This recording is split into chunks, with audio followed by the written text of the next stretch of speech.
Ladies and gentlemen, welcome to another fantastic episode of The Left Wing.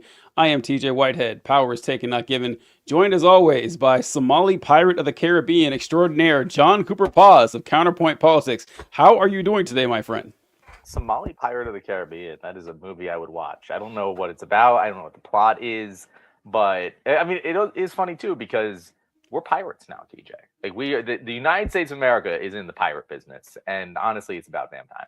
Yeah, make privateering great again. That is going to be the campaign slogan of the next president of the United States because it, piracy is kind of funny to me because there was a time when pirates were a genuine international concern, right? Like pirates were Hmm. not to be fucked around with. There were supplies that needed to get from point A to point B, passengers, cargo, crew, and you didn't know if you'd make it because a pirate could come fuck your shit up, take everything, maybe kill you, and it was kind of terrifying. Like pirates were talked about in courts of major countries and everything, and now they're a joke. Now it's just funny. Now we can make little cute movies about them. Children dress up for them as on Halloween. And think about like I don't know, 500 years from now, people are gonna dress up as like terrorists as a joke, as to be. I mean, we kind of do now anyway, but it's not quite as cute, you know. But yeah, pirates. It's kind of an old timey thing that's coming back.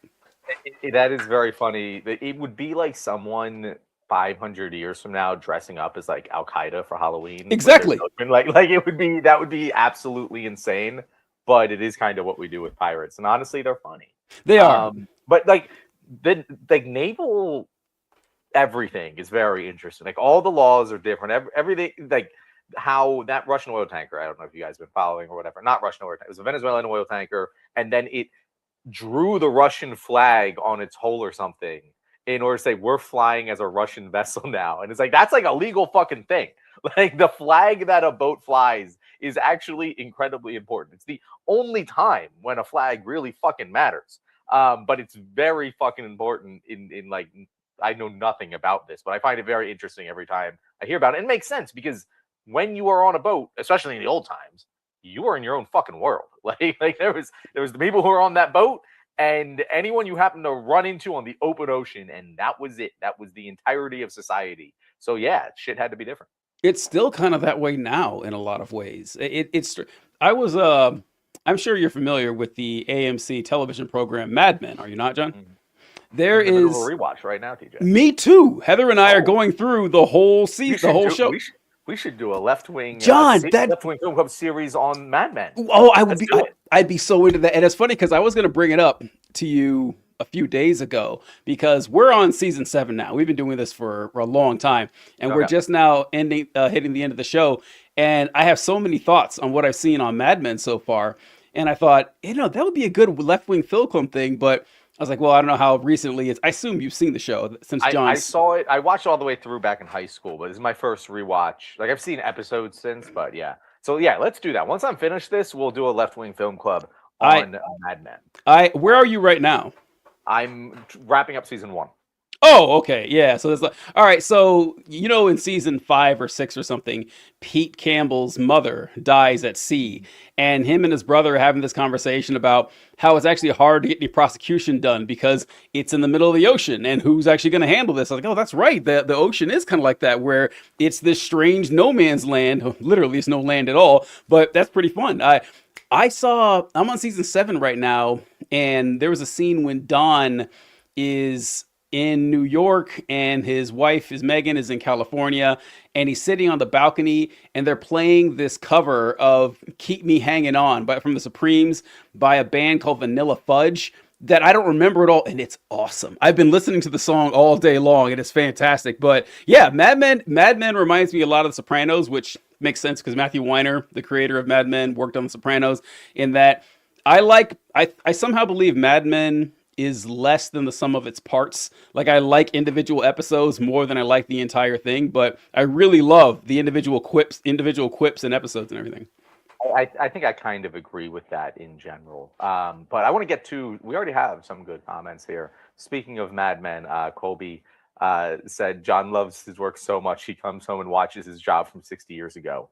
Dude, I can't tell you how wild of an experience it is to have watched Mad Men as a teenager, and now having Don Draper's literal job title, it's wild. It is absolutely wild. It is very interesting to do. I highly recommend, if there's a prestige series of television that happens to be in your career, I highly recommend watching it. And then Gerald Bryson, who I haven't seen you Nope. comment before, so thank you, new commenter. But he said, "What's the first thing that made you left?" And TJ, I absolutely love this question. In fact, it's wild to me that Gerald asked this question, because we've been talking about wanting to do a production meeting, making some changes to the show in the coming year. One of the things I want to focus on is this question. Like, I want to ask this question to every guest. I want to bring in guests that are from different areas and ask them how they got involved in left-wing politics, because I find it to be very interesting. I find that people who come from different areas have different styles of left-wing politics, and I think it can help inform us on how to communicate with, random, normal, everyday people who come from different walks of life than us.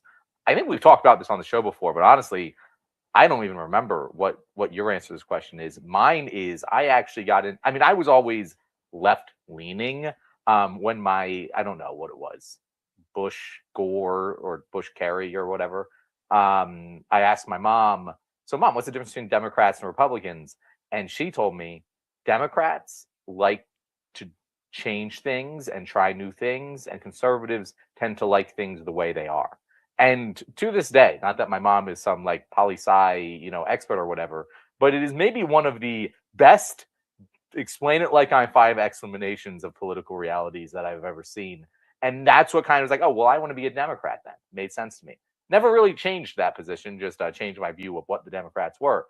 And then really, like, econ is what made me move farther left. Like, I remember reading Freakonomics and getting really interested in economics and learning about and after that, like, watching all these different economics YouTube channels. And a lot of them were, hey, all of these progressive, interesting policies that I really like universal healthcare being an obvious one, but open borders is another one, about how having open borders would add trillions and trillions of dollars to the world economy, all of these sorts of things. I got into the left through economics, is essentially how I did. And then, doing this just exposes you to absolutely everything else as well. But I wasn't really a big activism guy. I mean, I did some canvassing and whatnot for like Democrats and my local people, but I wasn't like a big left-wing activist sort of guy. How about you, TJ? Yeah, so I love this question as well. When I haven't done like a lot of online stuff in the last, I don't know, 5, 6 months, I just haven't had the time, my schedule, and everything. Even this show, I miss all the time. But one thing that I asked when I was doing my individual show interviews, I always was sure to ask the question, "What radicalized you?" Because the stories are always great. It's always or depressing, depending on how you look at it. But for me, it's a little complex because I grew up strongly conservative, or at least, a healthy conservative. I was never a super far right radical, but I think my first forays into the left was while I was still on the right, and I was just trying to argue for policies that made sense. I remember having a discussion with a church group or college Christians I was talking with, and we were trying to talk about why gay marriage was wrong. And I could not find a reason to say gay marriage was wrong other than our church and our religion disagrees with it. The best I could find, like the best, I remember like when I reported or read my answer or whatever, that there are a lot of countries who have adopted gay marriage, and in every case, the percentage of people who got married actually went down. And even at the time, I knew that was a weak argument because I'm just axiomatically assuming that high marriage rates are a good thing. I'd have to explain that. And then later on, during the Obama administration, I think is when all the conservatism left my body. I had a huge moment noticing I had left my religion, and all of my arguments for conservatism were religious based. So when I left my religion, I kind of left that behind too. When I was in the army, I noticed that we were deployed to fight ISIS, but the United States government was also backing rebels in Syria who were like supporting ISIS. It was like a big circle. I kind of noticed that we were going on here. That so like a foreign policy conservative started falling apart. Then on a personal level, one day, this is just a small story. These are the ones I like the best. One day, I accidentally parked in the wrong spot. It was in Baltimore, Maryland, and I came out like 11 o'clock at night. Car was gone. And I saw a big sign there that says, if you know, this is your car has been towed or whatever. So I had to get a cab, which was like $40 to go to the place to get to my car. You had to pay in cash. It was like $350 to get the car. Now you can only pull $200 from your ATM, meaning I had to pull, twice from the ATM, get charged both times. And there was some other fine too. I can't remember. It was like another $75. But anyway, it ended up being over $500 to get my car out. And I remember the 75. The $75 charge if it was overnight. And I think I got there after midnight, so it was $75 extra. So every day your car was there, they added $75 to the charge. And I was thinking, it wasn't fun. It was pretty inconvenient having to pull out $500 I didn't plan on spending. But what if I was like a single mom with a couple of kids that I had to drive to school and I didn't have $500 just there? I'd have been screwed. That could fuck up your entire year right there. And I said, how are we letting this happen? How are we letting this, someone makes a small mistake where they park wrong and it destroys your month, maybe 6 months or a year. And if you were rich, it doesn't matter. If you were just moderately successful, it's fine. But that, I said, I don't know how we can defend the system. How can we say we live in the most free economic society? And I had already been left before that, but that kind of cemented it. And then Bernie Sanders. Oh, sorry, John, go ahead. I'm talking too long. Go ahead. I cannot get over that the sequence of events here was you join the military and were given incredibly unethical orders and not understanding why you were doing what you were doing in this military capacity. But the thing that really radicalized you was really time your car got towed. Honestly, TJ, 100% agree. I like because I live in an area where like towing isn't really you have to be pretty egregious to get towed here. But I went to Florida. Went to this place. It was like in a shopping center. It was like a club-ish bar in a shopping center. It's dark out. I park in the shopping center parking lot, walk over to the club, get out of the club, car's gone. And there's this tiny little sign in the dark, unlit. Well, this spot you can't be in unless you're a shopper at this place. It's a completely empty fucking shopping center parking lot. And yeah, it was like a $500 total trip. I had to walk in the rain to the closest fucking ATM. It was awful. Those people, fucking towing companies, yeah, I think this should be bipartisan. Fuck them. Yes, there's no reason it should be like a private thing doing it anyway. I don't know. Absolute insanity. Absolute insanity. It should be like state run or county run or city run or whatever, and it should be reasonable. It shouldn't do you can't let people just park wherever they want, and but yeah, the fine should be parking ticket level. It shouldn't be like 10 times parking ticket level to get your car out of impound. Yeah, that was crazy. And also, you should do like the barnacle or the boot thing. It has to be moved for a reason. That should be the first go-to. Yeah, anyway, the giant ones, the giant fine should be like if you're in front of a fire hydrant or something, like a safety hazard. Okay, yeah, but come on, you double park or you park in a spot that's not assigned to you. And the last one was what actually I was probably like soft Democrat liberal then. What put me solidly on the left was the Bernie Sanders campaign. That's what really turned me hard to the left. Back when was that, 2015 or so?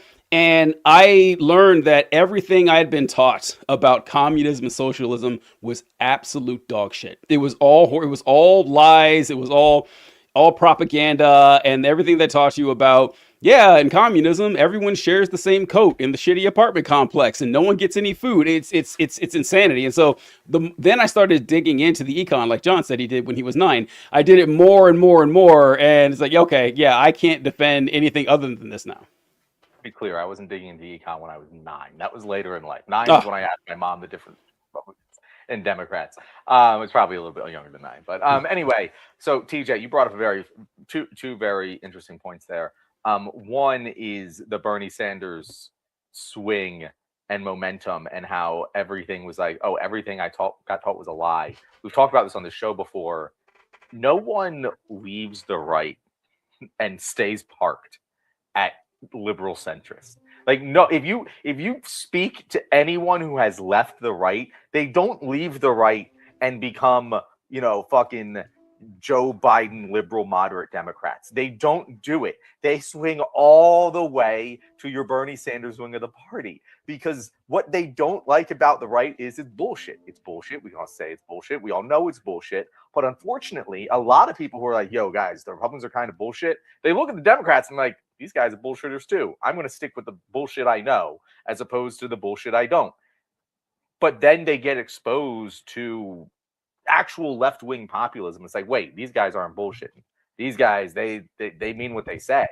And that, I think, appeals to people more than any like policy, more than I don't think my open borders, econ analysis of how much it'll add to our economy is going to convince anyone.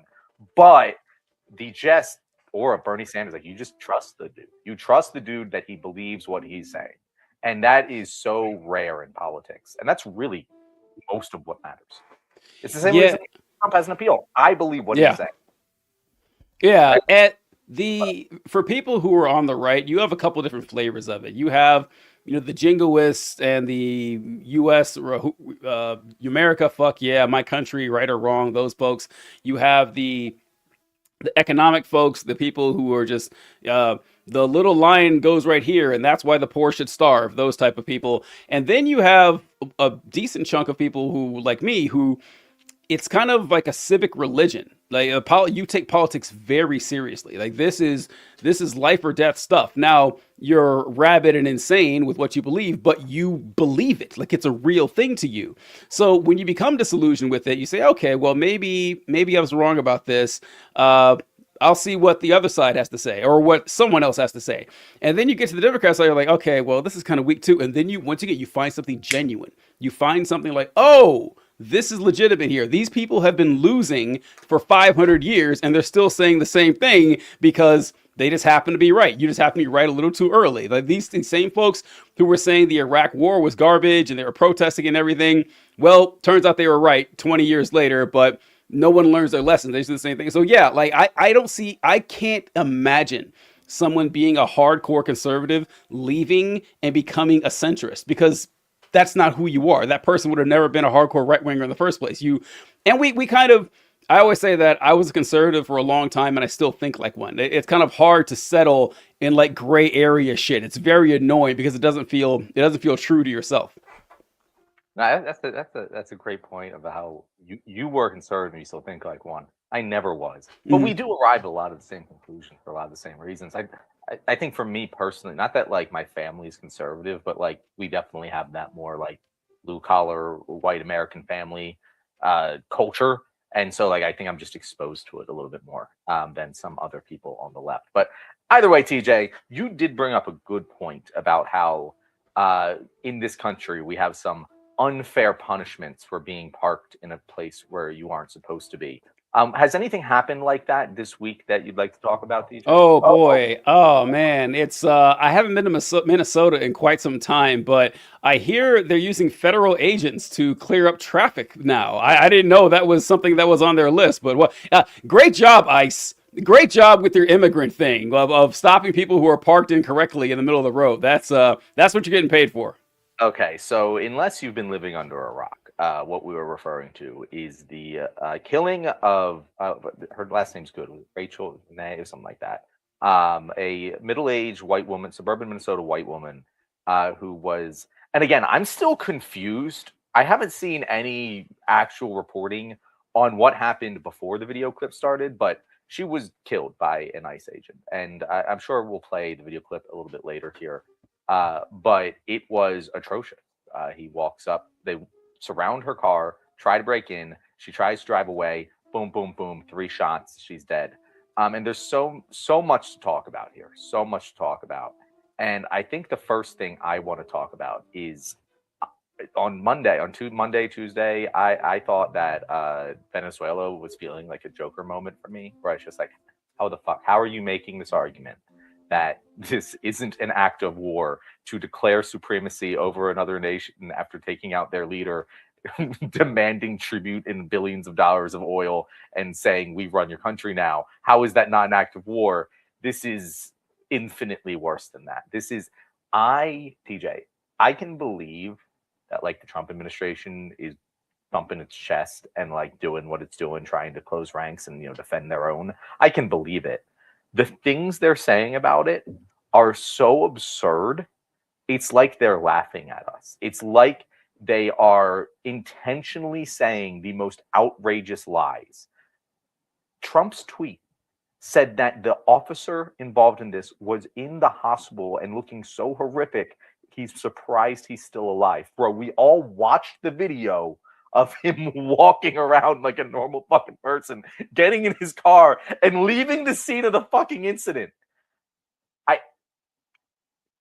I see you got the video pulled up. I think we should play it just in case anyone hasn't seen it. Renee Nicole Good. Thank you, Colby. I just play it. Just fucking play it, TJ, because I've watched this so many times and I cannot believe anyone has a different opinion.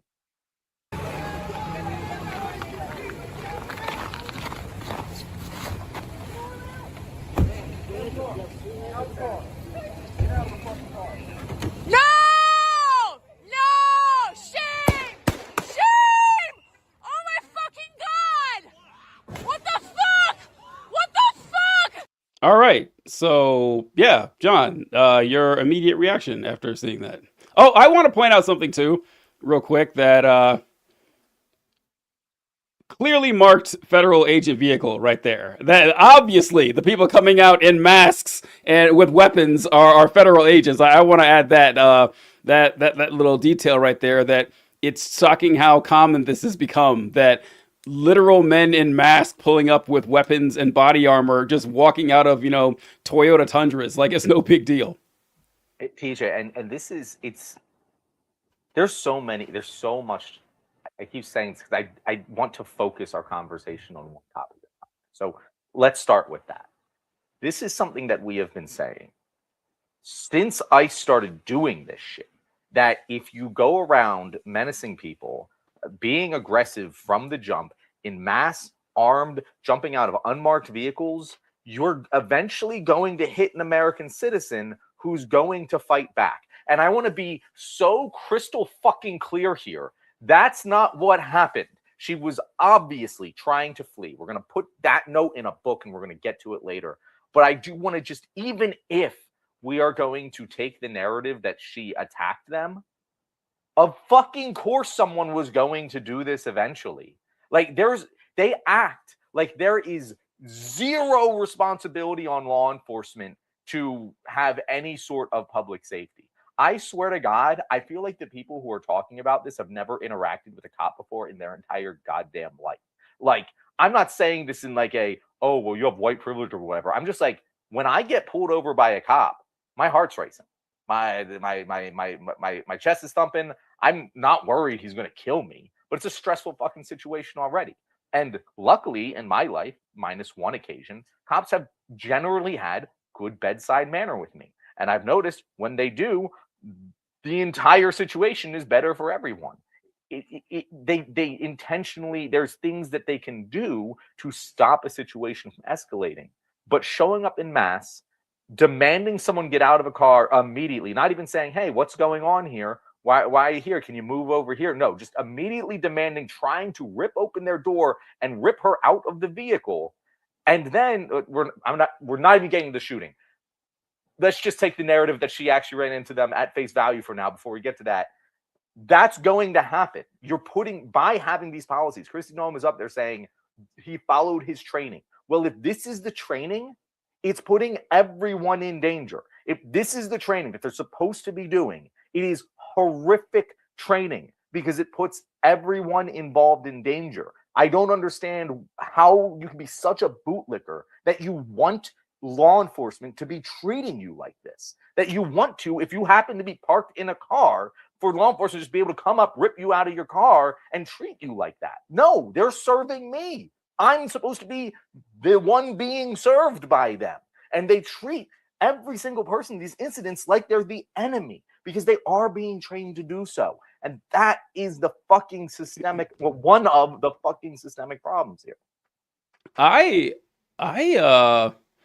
like to know exactly what the training for ICE is in this situation, because in my thought process here, this doesn't seem to be their role, right? They're I, immigrant, right? I don't even understand why they were dealing with this car in the first place. Nope. You see right before that, not the video that TJ played there, but in other videos, you see her wave another car through. It honestly looks like people are calling her like a legal observer or whatever. TJ, I'm like, I have no idea. It feels like she might have just been maybe having some sort of issue, and like it was odd. It was odd for her to be parked like that under any circumstances. She didn't seem to be boxing people. She was waving the cars through, and then they just come after her. Yeah, I don't know what was going on. And look, I'm more than willing to see that maybe she was doing some sort of protest. I don't know. I wouldn't care either way. But it's just I assume she was because people are saying it, but I see no evidence that is the case. and then yeah, like ICE is there for immigration and custom enforcement, right? That's their this has nothing to do with immigration at all. This is not their bag. And they just walk up, once again, not identifying themselves. Look, maybe it said ICE on the front of their vest. I think it said it on the back. It says something like that. But that's not something you're used to seeing. They didn't have any badges. They didn't announce their names or their presence or their organization. They just walk up and say, "Out of the car, bitch." And then I try to steel man this, John. John and I do this all the time. We try to make this as steel manable.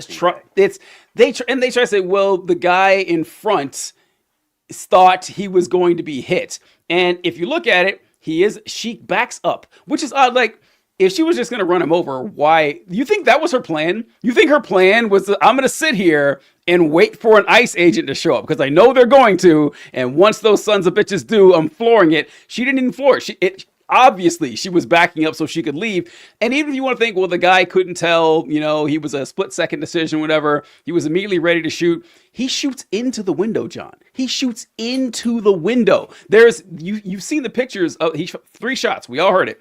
And if you look at the image they took of the car afterward, there's 1 bullet hole through the windshield, no bullet holes anywhere else. I mean, he fired 1 into the windshield at the very corner, by the way, and then 2 into the window, meaning he had to have been on the other side of the car when he fired that shot. No, there's no, I don't think look, like, this has happened to cops before. I've seen this where cops, It was a very high profile case in a shopping center. Yes. I just posted I made a video about this, like, when it happened back in 2023, and it was an actual person who did shoplift.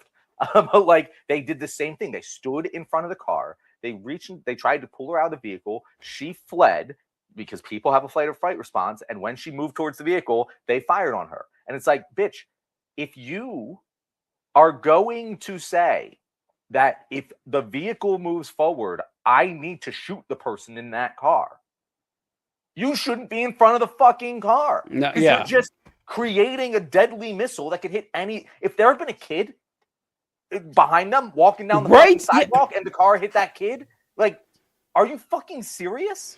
Oh, God. I want to comment. We have a comment on Instagram. It's from Superman Todd, a friend of the show. And he writes, this incident still falls short of what the Trump administration wants. They want an incident like this to be followed by protesters in the crowd seeking vengeance immediately. Yeah. We're going to get to that, too, about the Trump administration obviously stoking this up higher and higher. Like, it will even go with what John said earlier, that Trump tweeted out that this brave federal agent is recovering in the hospital after. Actually, I don't think we showed it in the remainder of the clip here, but let's see, like, the great injury this guy just went through here. Oh my fucking God! There he goes, reholstering his gun. What the fuck? Not even a limp. What the fuck did you do? Not even a fucking limp. And to make this guy into some sort of hero or whatever, that's the grossest part, John. It's kind of like with Kyle Rittenhouse and the Kyle Rittenhouse situation, that Kyle Rittenhouse is actually, oddly enough, one of the more easily steel-manable arguments of this stuff that happens. I can actually very solidly steel-man Kyle Rittenhouse. Yes, right. While still criticizing him, but I will say, in that moment, I'm like, yeah, your mistakes made. You shouldn't have brought a gun in that situation, yada, yada, yada. But yeah, no, he was acting in self-defense. Yeah. I can easily see someone making that argument. That is different than lionizing Kyle Rittenhouse, which is what the right wing automatically did. I'm pretty sure we did a segment on the show about this. Either that or I made a video where it's Charlie Kirk, oddly enough, a Charlie Kirk segment. And Charlie Kirk was on stage and at a TP USA event, and he brought Kyle Rittenhouse on the stage to just fireworks and pyrotechnics and like this. So I was like, Kyle Rittenhouse, and he was just walking out like it was like he was this. They loved it. They made an idol out of Kyle Rittenhouse, and like they seem to be incapable of saying, look, I support this action, but this is bad. No, it's like, nope, I love it. I want more of it. I want to see this a lot, because there is a death wish on the American right wing. I want to get off course here, John. I'm so sorry about this, but I have to unload all this. That's okay. It's a tough one. It's a hard one. I was really trying to like segment this, and I was like, "Fuck, we're just going to talk about it." Yeah, I saw a video from a creator I'd never seen before, but she did a great thing on a live she had where she asked conservatives, "Hey, if you guys stay in power and get everything you want, what's the best case scenario that you think the country will look like in 10 years?" Like, what do you want here? Like, what? And then they say, well, we get rid of the immigrants and have better jobs. Like, yeah, but what happens then? Like, what changes for you? What makes your life better and everything? And they don't really believe life can get better. They don't. That's a very accurate critique. It is like all they want is their enemies to be punished, people they dislike to be punished, people who have, oddly enough, different opinions they bitch so much about to suffer. And when that happens, it makes them happy. They don't care if they get universal health care. They don't if they get, good health care, good education. Education is for woke liberals and nerds anyway. They just want people to be punished. So when they see stuff like this, they celebrate. None of their lives are made better by this. No one, literally no one's life has been improved by this woman getting shot, but they love it anyway. And it's kind of hard to argue against an enemy like that. And that's where like this is one of those stories where it is both huge. Like I guess I haven't like actually talked to anyone in real life. I haven't really had time to do so, but like this is one of those stories I can tell is getting national normie attention. And it's so obvious, like just watching the video, that the officers are so in the wrong. Even if we steel man it as much as we possibly can. Oh, they're already scared because like what we're terrorizing them, whatever. We'll get to that segment too. But like even if we're going to steel man them all the way, and even if we're going to say, hey, she intentionally drove into him, and the first shot was self-defense because he shot through the front of the car and technically did get touched by a moving car.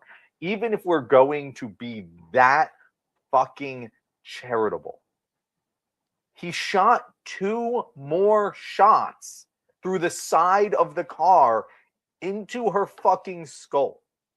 That's not self-defense. I swear to God, people genuinely think you can tie this through so many storylines, from this to fucking Daniel Penny to fucking Takaya Young. I believe that was the woman in the parking lot.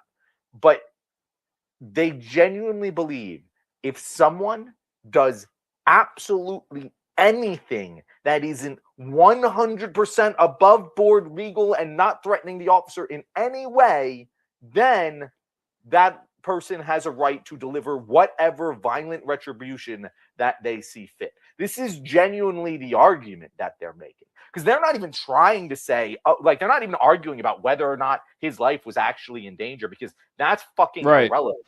All that matters to them is, she intentionally drove into him. Therefore, he has the right to shoot 3 shots point blank into her face.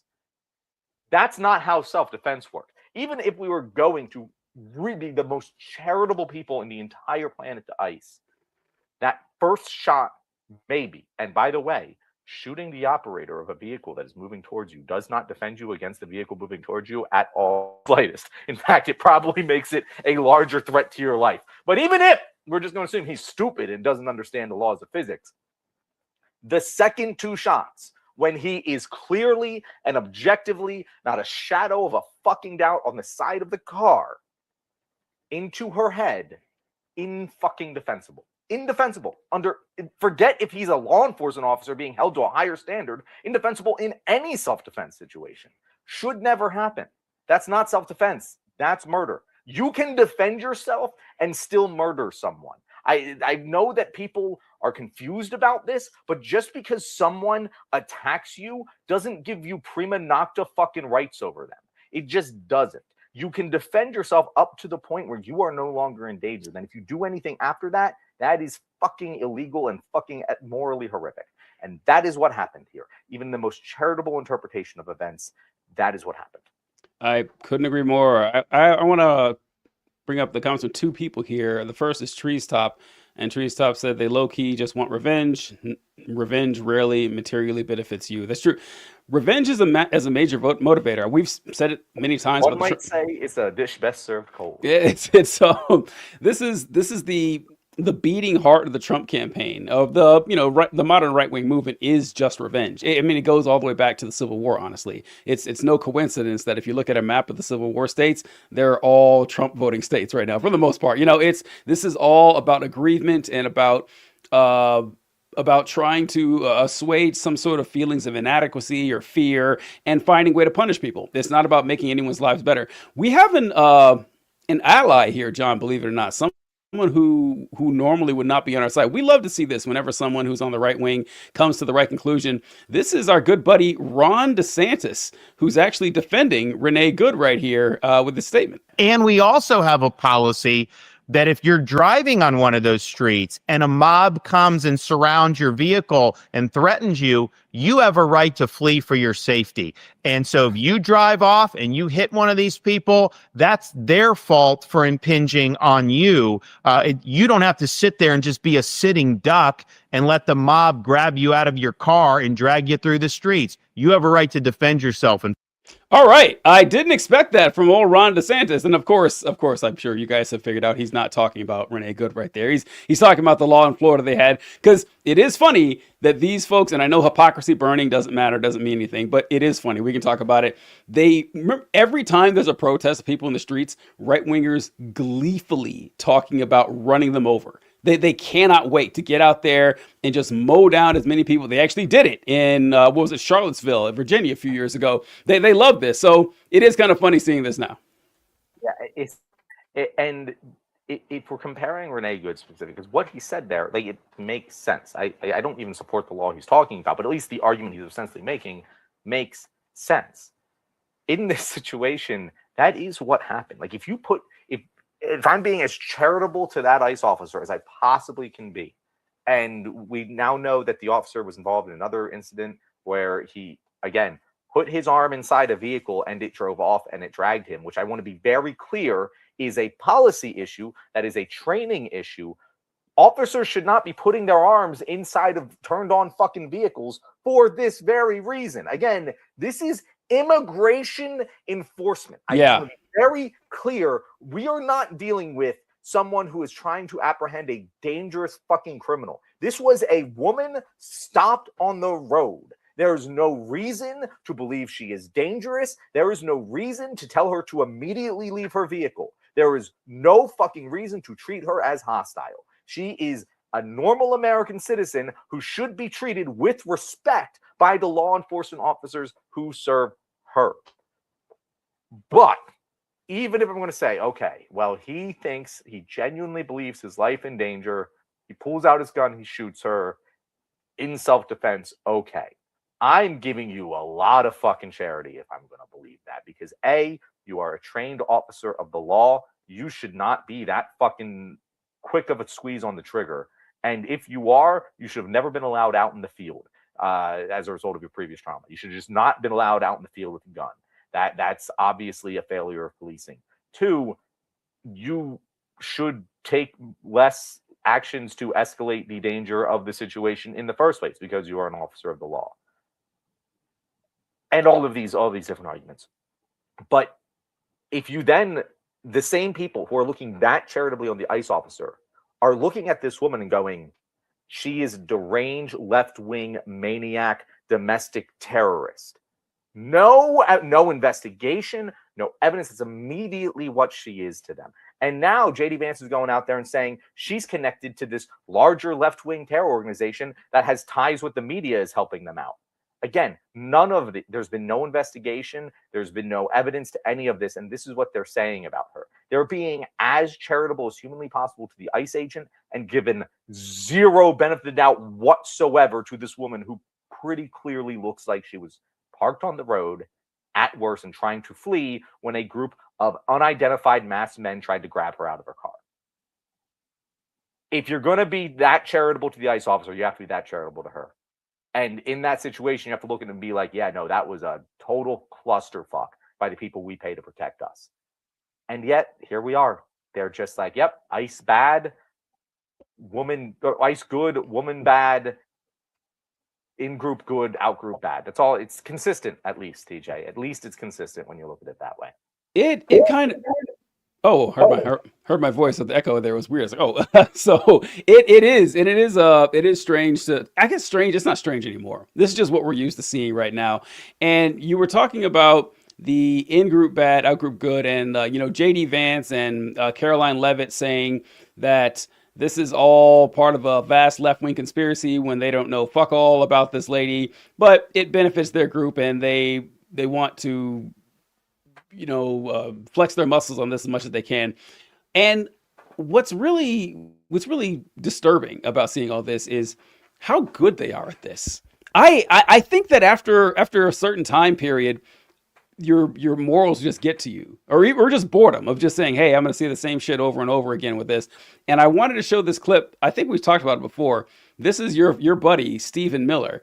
This is back. I don't know if you've seen this. Have you ever seen the clips of when he was on the school? I forget exactly what he says here, but I've seen this clip. Okay, so I actually hadn't seen this one before. I've seen several clips of Stephen Miller from high school, like more than I ever would have thought I would. But this is one of him talking about the Iraq War. And I want to get your opinion on this because I want to see if it differs from mine. But here we go. This is more about the performative cruelty we were talking about, if you're wondering how this fits in, folks. To the issue of the Iraqi civilians, I think that as many of them should survive as possible, because the goal of any military conflict is to kill as few people as possible. But as for Saddam Hussein and his henchmen, I think the ideal solution would be to cut off their fingers. I don't think it's necessary to kill them entirely. We're not a barbaric people. We respect life. Therefore, torture is the way to go. Because torture people can live. Torture is a celebration of life and human dignity. We need to remember that as we enter these very dark and dangerous times in the next century. And I only hope that many of my peers and people who will be leading this country will appreciate the value and respect that torture shows towards other cultures.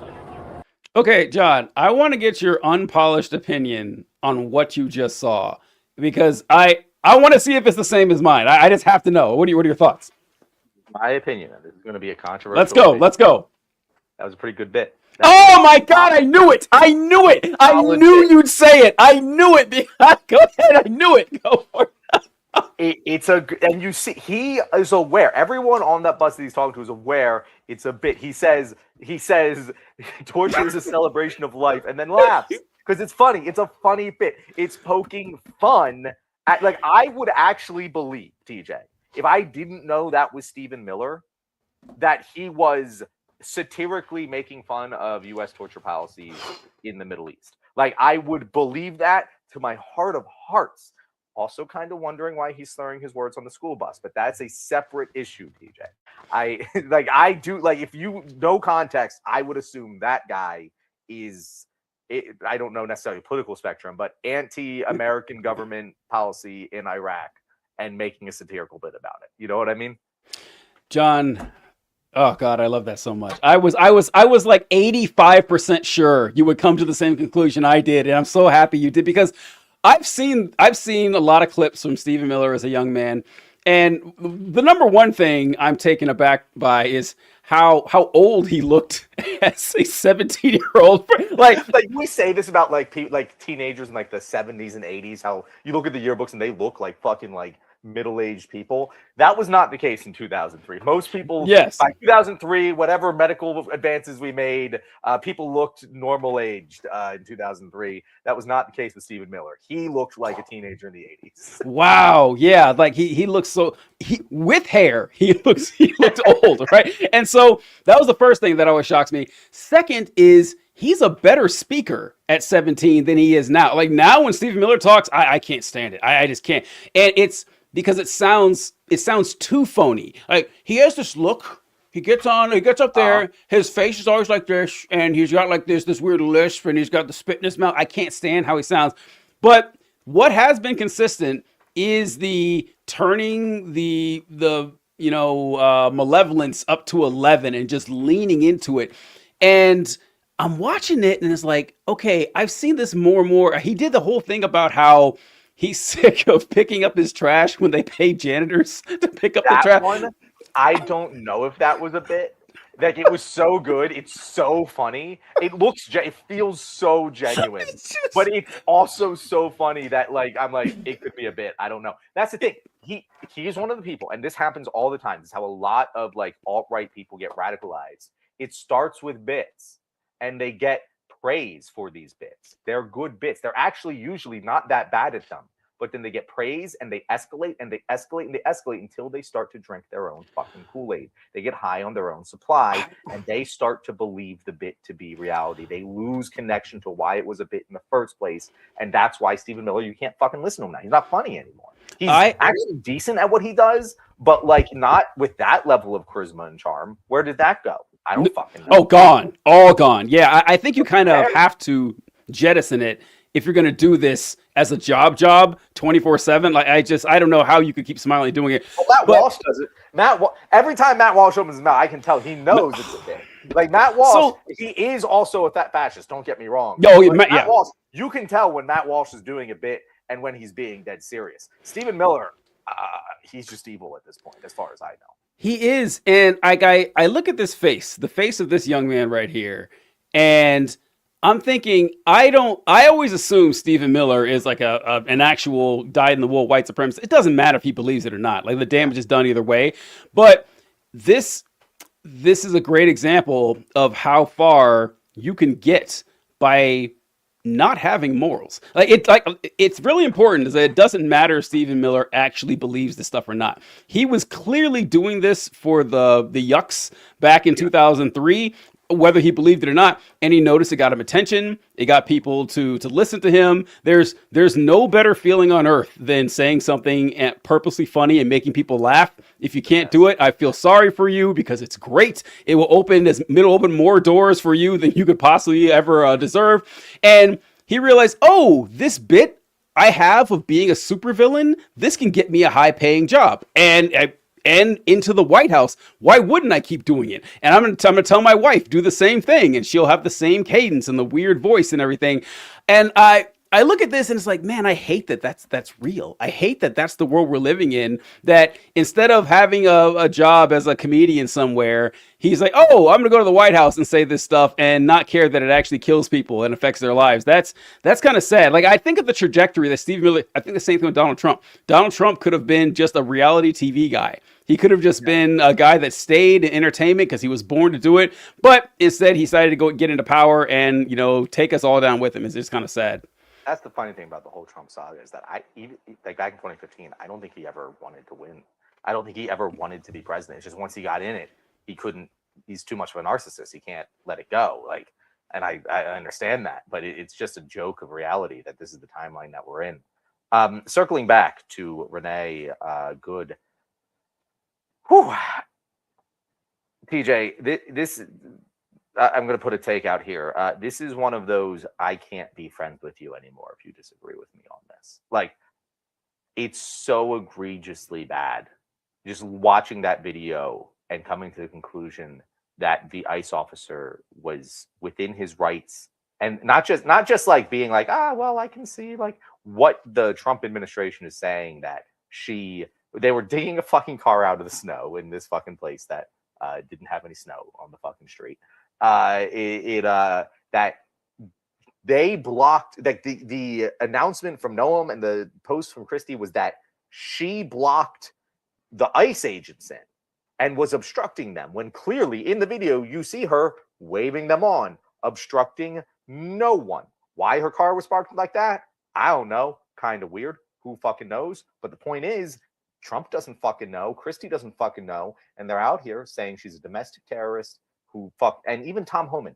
Tom motherfucking Homan. Did you see that, TJ? No, what did he say?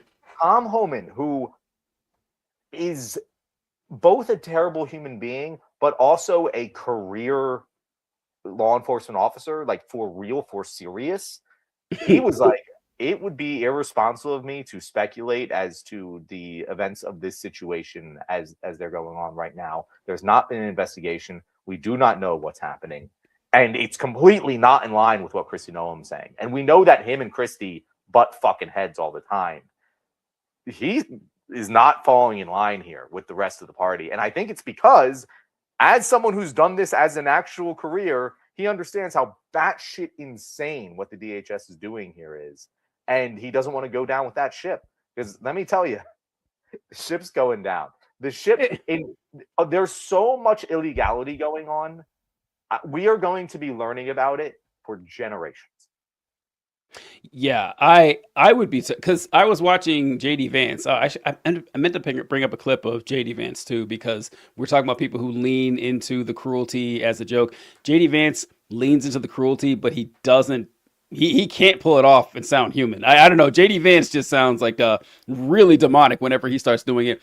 But the illegality thing, I was listening to JD Vance talk about this incident, and he was saying that this law enforcement officer is going to have absolute immunity, I think is what he said. And I thought, oh, that's right. They're federal. Yeah, they're federal agents. There's like, Minnesota can't do shit about this. There's not gonna be any court in there that's gonna oversee them. That's gonna be a federally covered operation. And I don't think the Trump administration is gonna do anything about it. I don't know if that's gonna protect him 4 years from now, though. I don't know. These guys, they act like there's gonna be no retribution for this, and they're I mean, maybe there won't, but I wouldn't take that chance if I were them. Who knows what the next administration is going to think, or 2 administrations from now are going to think. Everyone knows about this, that the news is going to forget it, but people will remember eventually. And yeah, I'd cross my T's and dot my I's if I were these folks, but they don't seem interested in doing that. Yeah, and well, they're not. And that's the thing, like that's the clown show that's being run right now. In the past, America has been really good at this shit. Like us on the left, we're aware of many incidents throughout American history where law enforcement has killed American citizens, and they're usually way better at it. They usually have their I's dotted and T's crossed just a little bit more. They don't act as fucking outrageously stupidly as these ICE agents did here. Which, again, if you're going to sit here and you're going to be one of the people who are like, she's obviously a domestic terrorist, like, we're not going to come on. But if you have even a shred of honesty in you, you'll be like, yeah, the way those ICE officers acted clearly escalated the situation against a woman who we have no idea what she was doing there. She just looked like her car was parked sideways in the road. That's kind of an insane thing to do to someone. And clearly they shouldn't be doing this. And we're seeing them do it on a regular basis. Like, TJ, did you see the clip from like a month ago? Also, I believe it was in Minnesota or Milwaukee. It was one of the two. And it was an ICE agent just running a protester over in the street. And I'm like, if this, you can't say both are true. Like, you just can't. Like, I mean, you can just be a dishonest piece of shit. But like, what we have seen from ICE agents, what they have done on numerous occasions, that incident where the ICE agent pushed that fucking Latina woman to the ground and berated her, like, all of these incidents, they are a far higher degree of violence and threat to a life than what happened here with this particular ICE agent. You can't sit here and tell me, yeah, he genuinely feared for his life, but these people didn't. It doesn't work that way. There's no fucking way. And if he did, he's a fucking pussy, TJ. That's honestly, I've been thinking about a lot about like what the line should be here. It should be that this ICE agent, and I believe we have his name now, Jonathan Ross or something like that. Something Ross. I can't remember his name, yeah. But he's a fucking pussy. He's a pussy. If he was genuinely afraid for his life for a little tiny bump of a car that he was standing right in front of, he's a goddamn giant pussy and doesn't deserve to carry a badge because he's just too much of a weak piece of shit to be on a job where he's carrying a gun. If he's genuinely going to claim that his life felt threatened by a car moving 3 miles an hour, grazing him on the hip, get the fuck out of it. That is insane. That is crazy. Yeah. So I want to comment here on what Colby said. I couldn't stop this. JD Vance is probably the only baby sold for crack I wish was never returned to his mother. And I got to say that too. When you learned that JD Vance's mom sold him for drugs, I don't know. Sounds like a hell of a deal. Seeing how JD Vance turned out, I don't really blame her for that. I mean, maybe I would try to get away from JD Vance too. I don't care if I was related to it. I'm going to her mom and asking for like fucking stock tips. Like she obviously has some Nostradamus abilities here. Well, that's some good ass foresight right there. Yeah, challenging the manhood of these ghouls is the number one way to go, because it does. It's kind of like you know how you have toxic masculinity and there's toxic femininity too, but they're all the same thing. They all point in the same direction. In that, so like you have toxic masculinity and you've got these guys who, their idea of what a strong man is someone who doesn't give a fuck about other people. That's what it is. Yeah. It's someone who is a 16-year-old boy, basically. I want to have a farm where I eat steak every day and I have 40 kids and I don't gotta take care of anybody else. That's their idea of what a man is. Like that's and fuck everybody else. And then you have like the female version of that, where it's the divine feminine shit or trad wife stuff. That not I want to be a trad wife, which is fine. Like that's just perfectly okay. But everyone else should be too. Yeah, and there's some major difference. Yes, right. Every time there's like the trad wife argument, they're like, "Oh well, you're shaming people for wanting to live this lifestyle." No, I want to be very clear. They can go do whatever the fuck they want with their own personal life. It's that they want other people to live their way. Yeah. They want to force that fucking societal hierarchy. Right. We want to use the power of the state to enforce my sexual kink, basically what it comes down to. It really is. It comes down to the part that I like the submissive, dominant lifestyle sexual kink. I want it to extend beyond the bedroom to every facet of my life. Fine. Who am I to tell you shouldn't do that? But when it's like, and everyone needs to do this too, or I'm going to burn the country down. I'm going to storm the Capitol if they don't agree with this. That's what it really comes down to. These folks, they're cowards. They're cowards. That's why they're freaking out. If you don't mind, John, I want to pivot. I don't know if you saw the title of the episode I had here. So I didn't, but evergreen title in my opinion. Yeah, right. Yeah, you can't really mess with that one. And also, there's my racial animus too. That's something that I want to put out there. This also applies to these folks. So Elon Musk is a white supremacist is the title that I put on today's episode. And like as John said, evergreen title. You can always reference this to Elon Musk is always saying I was gonna say thinly veiled, but he's dropped the veil a long time ago. He's just open and saying Nazi stuff on a daily basis. He's always retweeting or posting stuff. And he did one, I think it was yesterday or the day before. And this is the post right here where actually, this isn't the one I was thinking about. This is the one that he reposted. If white men become a minority, we will be slaughtered. Remember, if non-whites openly hate white men while white men hold a collective majority, then there will be 100 or 1,000 times more hostile and cruel when they are the majority over whites. White solidarity is the only way to survive. Elon Musk retweeted that. He also responded to this. Two options are clear. White people have a simple choice to make. 1, be conquered, enslaved, raped, and genocided while being called racist. 2, reclaim our nations, our dignities while being called racist. It's that simple. Elon Musk said yes. I don't know why it's like, and then why it's even an open question anymore. Why people's like, oh, well, is Elon Musk racist? Is he a Nazi? It's kind of inflammatory to say that. How dare you say that he did a Nazi salute right there? The day after, Twitter has become I know it's funny I say this, use it all the time.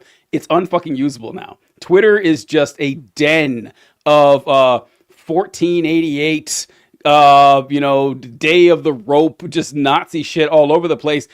I don't know why this isn't talked about more. He's the richest man in the world, one of the most powerful people who've ever existed.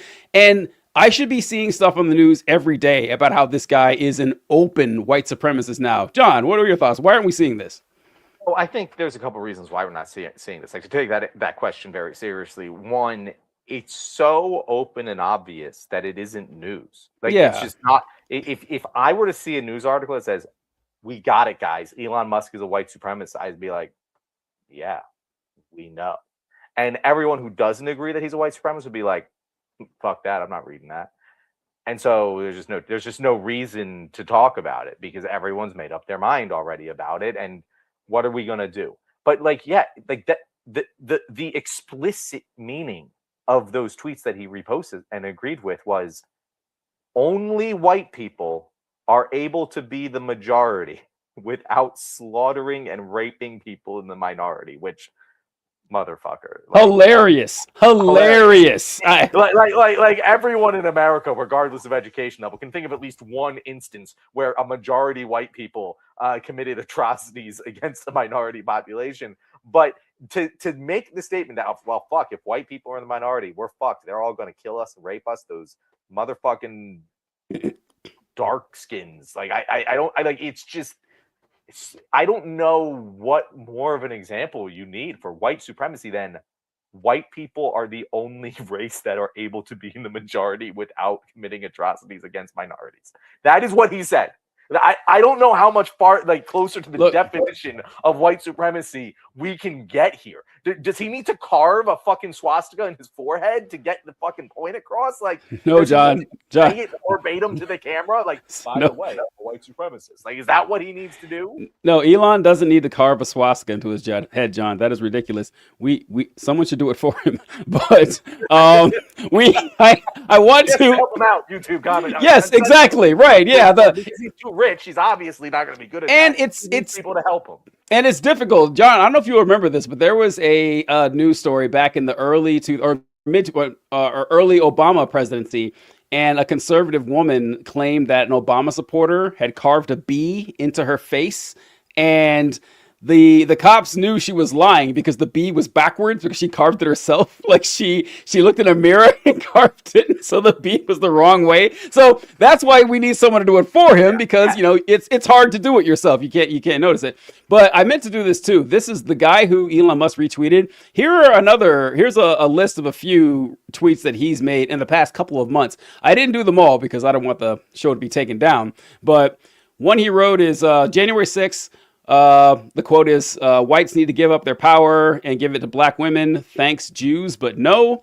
I love the automatic assumption, like, like when we're talking in our left wing circles and we say things that like racism we talk about. Yeah. And when I'm talking with like other lefts about racism, I use the actual definition of the word, but I think that's pretty dumb to use when talking to normies. Like, this is the exact opposite of that, where he's just implying that everyone agrees that Jewish people aren't white people. But that is not and to a certain extent they aren't. Depending on who you ask, depending on what society you are in. But like, it's just very funny that like that tweet outside of containment is hilarious. Listen, white brother, you need to get 1,000 times more racist than you are, and I will help you because I am white and we need to sink or swim. We will rise or fall together. Black men are cool. Thanks, Jews. But no, it's a lot of anti-black, anti-Jewish sentiment on this guy's page. Shocking that Elon Musk follows someone like this. I would have never guessed that Elon Musk would be within a million miles of this type of content. But this is like Sam Harris, who I know Sam Harris is a problematic figure on the left for a lot of reasons, for a lot of good reasons, I understand. But Sam Harris had a fallout with Elon Musk a long time ago. And back during COVID is what did it, actually. When I saw a video of him talking about how Sam Harris is like, well, the numbers are the numbers, but Elon Musk was just buying into absurd conspiracies. And he talked about Musk ever since then and said that, also, not only is Elon Musk a conspiracy theorist, but the guy's a racist. The guy keeps retweeting a post from Nazi accounts. Now, look, if that happened once, right? Like this guy's a big Knicks fan, and I reposted something. It turns out he's a Nazi. Okay, that can happen, but this keeps happening. You can't keep saying he's accidentally reposting Nazi. He never accidentally reposts left-wing shit. Or someone who's like, that never happens. Accidentally repost a Marxist, have you? Let alone 40 times, right? This just doesn't. So it's insane that people talk about. And then Colby brings up the comment that's a great response to whenever people say that, well, white people are afraid of being in the minority because, they'll be mistreated. And then Colby says, like, well, are minorities being treated poorly or something in the United States? Yeah. What would give them that feeling that something like that could possibly happen? Yeah. Oh, John. The same people who say racism is over, there's no racism in this country. Also, if white people were the minority, it would be horrible. It's like, how can you hold both of those beliefs at the same time? Like, how can that possibly both exist in your head? I know I shouldn't expect logical consistency from racists, but like, come on, bro.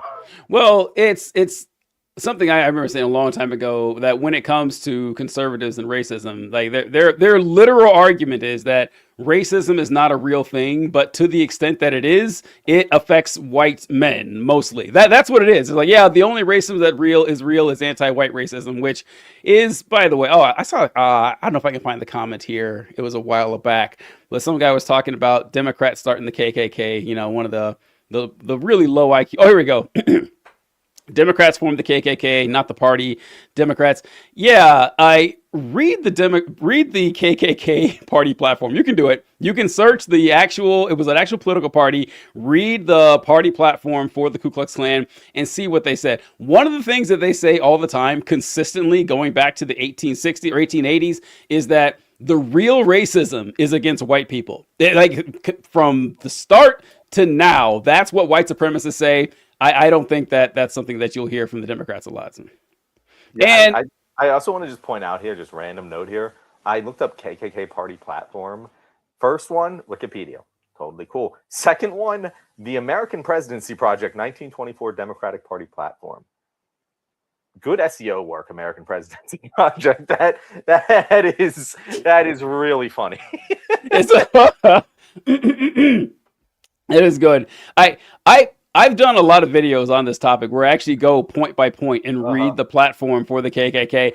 TikTok hates it when I do that. I hate being one of those guys that's like, I'm being shut down by the algorithm, but it hates it when I do that. The algorithm might partake to it, TJ. You might want to try it again. I might try it from a different angle, saying, hey, have we tried this? And then put up the KKK platform. Look how great this is going to be. And this is some Colby. All right, Colby, I was going to talk about this since Colby brought it up. Actually, I'm surprised you're talking about Twitter's racism and not Grok being used to make CP by its users the last week. John, have you heard about this? It's one of those ones where it's like, I don't even want to research this. I just glance the fucking blows from the sides and didn't look into it all that much. But it's an obvious thing. It's weird that it's happening with Grok. But I mean, AI has been used for this shit forever.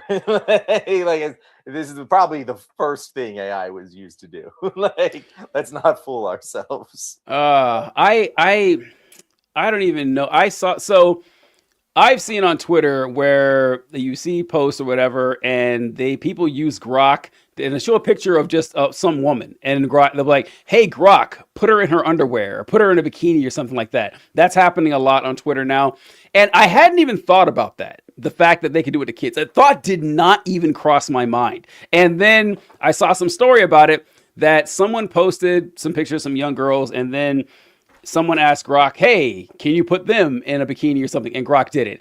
And they asked Grok, it's like, hey, that's not cool. You shouldn't do this. And Grok says, no, I encourage more people to post pictures of their children so we can do it.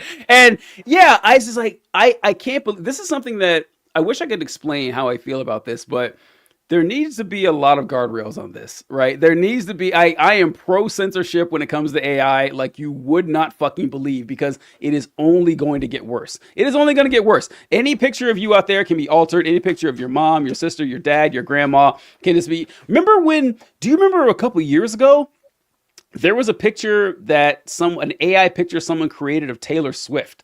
I remember this being a big deal on Twitter a couple years ago. It was these pictures of her being, raped or something at a football game or something like that. And it was taken down, wiped from the internet, gone. I said, where is that now? Where is that now? And the internet has become saturated with sexualized stuff. Like sex and gambling is everywhere now. You can't enjoy just good. I sound like such a fucking old man here, but you can't even enjoy good, wholesome content anymore. And it's only going to get worse. I don't know. Yeah, I believe it was Colby in our comments mentioned that there was another federal shooting just now. Federated between two people in Portland shooting. The couple, a man and woman, were shot near Northeast 146th Avenue and Burnside Street and transported to local hospitals. Good, another one. It's can't go one day. This is going to get worse. Keep happening, and you know what? People we haven't even went in this direction, but this is a test. This incident was random. This incident wasn't it's not like a conspiracy. It's not like they intentionally said go out there and kill someone. but they knew that this was going to happen because we knew this was going to happen. And while they're dumb, they're not that kind of dumb. They knew this was going to happen, and they're going to use it as a pretense to increase force, which is going to increase resistance, which will be a pretense for more incidents like this. And it's just the more they get away with it, we're just barreling towards Kristallnacht at a alarming pace, and I don't see any guardrails against it. We totally sidetracked on AI there. I'm sorry. Yeah, no, that was my fault. That was my fault. Sorry about that. Yeah, since we're sidetracked anyway. No, I meant I sidetracked off of your AI sidetrack. It's okay. It's a sidetracking week, guys. I am not in my normal location. We are not prepping as much as we do normally for these shows. But I hope we're enjoying. I hope that everyone is enjoying. I need this. Week. I do too. Been such a shit fucking week for the internet. Hey, John, be prepared for 51 more. It's gonna be. I don't see. That was week 1 of the year. Jesus Christ. So Colby. This came from the beginning of the show. I don't even know what he's saying here. Completely unrelated to any of this. But TJ looks like after the stream ends, he's going to go put on some Oakleys and go cruise in his 2007 Corvette. I have no idea what that's in reference to. I don't know what he's referencing either. I think it's maybe the shirt you're wearing. I don't know. Why the Oakleys in the 2000? Yeah, I don't understand. I don't get it. And then Trees Top wrote, this is about what radicalized you. Growing up in Mississippi turned me hard left. Nah, for real. The economics definitely turned me around in 10th grade. Reading Du Bois. All right. I say Du Bois, but I guess it's supposed to be Du Bois. And I hate that. But it sounds weird to say. I agree. I am in full agreement with you here. As a black teenager was life-changing. I had to graduate to Marx and Econ. And then he wrote, our amygdala are still overactive, TJ. We'll never heal our conservative brains. I don't think I will either. That's, I don't know. Any last thoughts on that, John? On the radicalization? Yeah. No, but I did want to address Colby's other comment that he said, I'd like your guys' thoughts on what the left position should be going forward. Open carry, patrol /large armed resistance, jurisprudence made to defend against threats to law enforcement and civilians. Colby, I can't tell you there's one right answer. Like I don't know. I'm not someone who would know the right answer, nor do I even have speculation as to what it is. I do know that if I'm ever on a jury that involves a case like this, I know which way I'm going to vote no matter what. And you should too, which is obviously whatever the evidence is presented. But like there are ways within the system that we can fight already. Do we want to arm ourselves? I've thought about it. And mostly I've just come to the conclusion of I don't want to live in the world where I need that gun anyway. So I haven't done it. But Jesus fucking Christ, that might be a bad idea. I don't fucking know. This week has felt like it's rapidly accelerating, DJ. Like I know that we have weeks where it feels more rapid than other weeks, and it's always kind of just going. But like this week has felt like the shit is really hitting the fan at a rapid pace, which is utterly terrifying because both domestically and abroad, the fire is just raging. Well, that's correct, John. I agree. And my advice might be a little different than John's, I think. Because, John, there was an episode of Mad Men where Pete Campbell's dad... God, we're bringing this full circle, TJ. Not Pete Campbell's dad, but his father-in-law is talking to him because at the time, Sterling Cooper, the agency where Pete Campbell works, is going to be purchased by McCann Erickson. And Pete doesn't know what they're going to do with a merger. Mergers, people get fired. It happens all the time. So his job is not safe. And the Don and Roger come to Pete and say, hey, we're going to start our own company. You want to, risk it all and come with us and everything. And Pete Campbell's father-in-law says, hey, man, you got offers from other big agencies that you can work for. You're going to risk it to go work for your old agency that may not survive 6 months. You don't know. And he says, you got to understand, Pete, there's no extra credit in going down with the ship. And I kind of am reaching that point now with the United States. And for a long time, when I started the show, when I started doing social media, I always said that the right wing is always telling us to leave. If you don't like it, you can get the fuck out whenever you want. No one's keeping you here and everything. And I was like, no, you can go to hell. This is my home. I was born here. This is my country. This is a place where I have my family, friends, and loved ones. My experiences. I've been to dozens of other countries. I've seen the world. I love it, but I will fight to make this place the best that it can possibly be. You're not chasing me anywhere. I'm not as strong on that now. I probably am not going anywhere. If I were 20 years younger, if I were a lot of you guys, I don't know if I would feel the same way. I really don't. A friend of mine, a very good friend of mine, him and his wife just last year moved to Germany. They says, "Yeah, we're out," and I don't blame them. I don't blame anybody. I don't know if this is going to be turned around anytime soon. So, like, I don't know if I was like in my early 20s or whatever, and I had no, like, I wasn't married, I had no kids, nothing like anchoring me here that I had to do when I could start life somewhere. I would look at it. I would consider it. TJ. It's like, yeah, if I was a young man, unmarried, no kids, it's like only one of those three things is not really true. No, listen. It's important to describe the hypothetical, John. Yeah, if I was a young man and married and had kids, I'd still be here. I'm not risking them along with it, So yeah. What? You don't know if I have kids, John. I don't think I've ever brought. I don't think we've. True. I don't think we've ever talked about that. Yeah, I don't think we've ever talked about that. I realized that after it came out of my mouth. I was like, oh shit, I don't know if TJ has kids actually. I know he's not married. Yeah, so I don't know. But I mean, just leaving the country isn't an option for a lot of people. That costs a lot of money too, and that's a big risk as well. So I don't know. Like, we can wait out the storm and everything. I do think things will eventually get better. I just don't know if they'll ever get to. I'll ever get at that point where I have the optimism and thought. Hold on, I got to see this.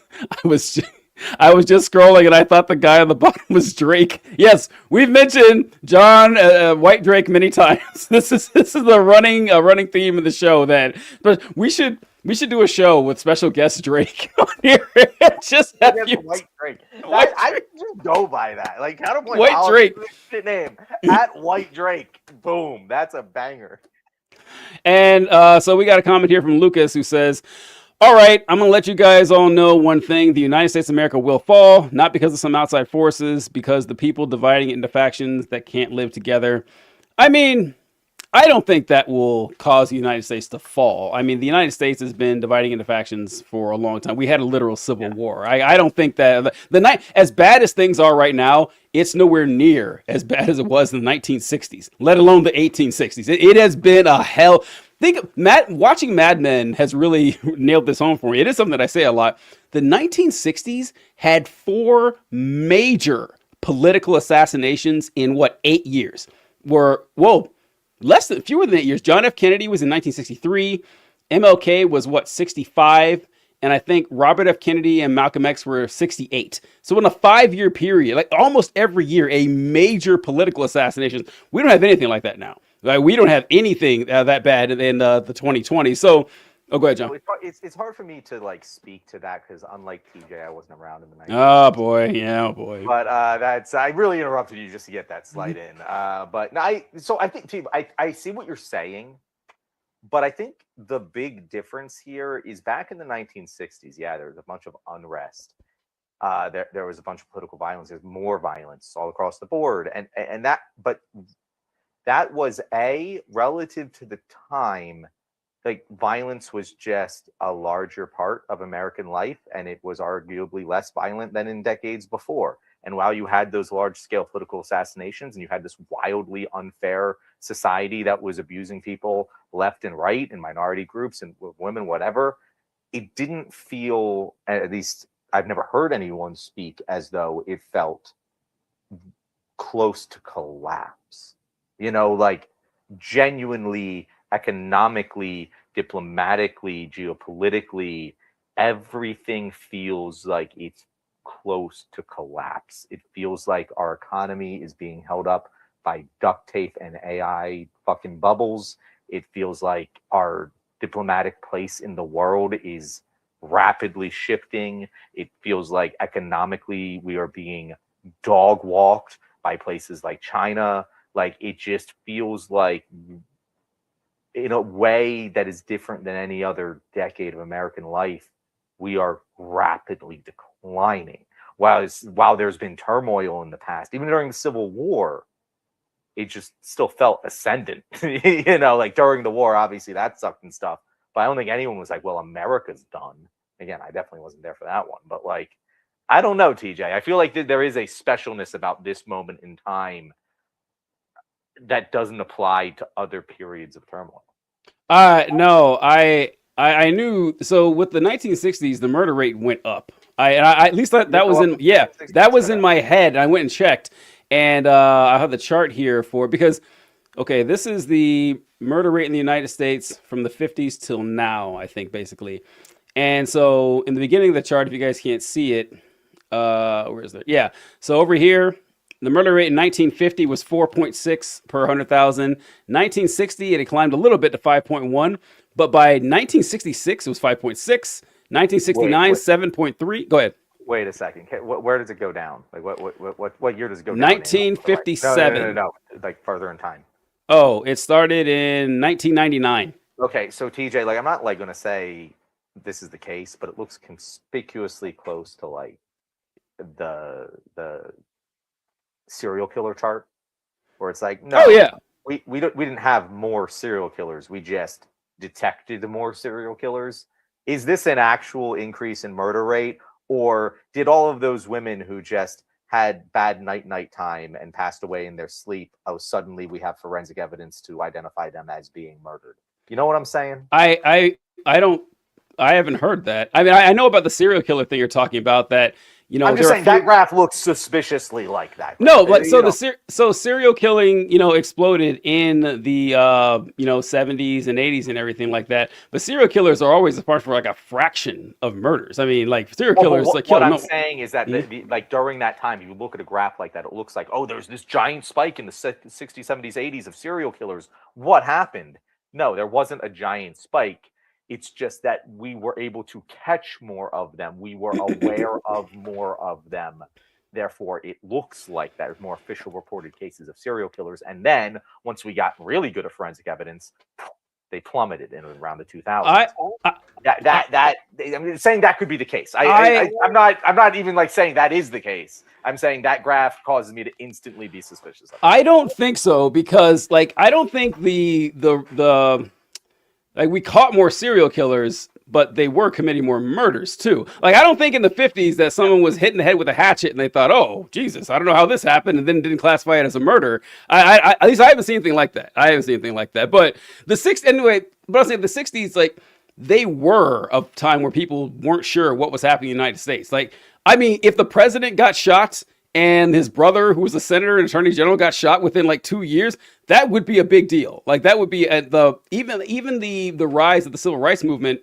People didn't know what was going to happen. It was a terrifying moment for a lot of people. It was, I don't know, the 60s seemed to be like the most tumultuous time in recent history for me. I don't think there's one that comes even close.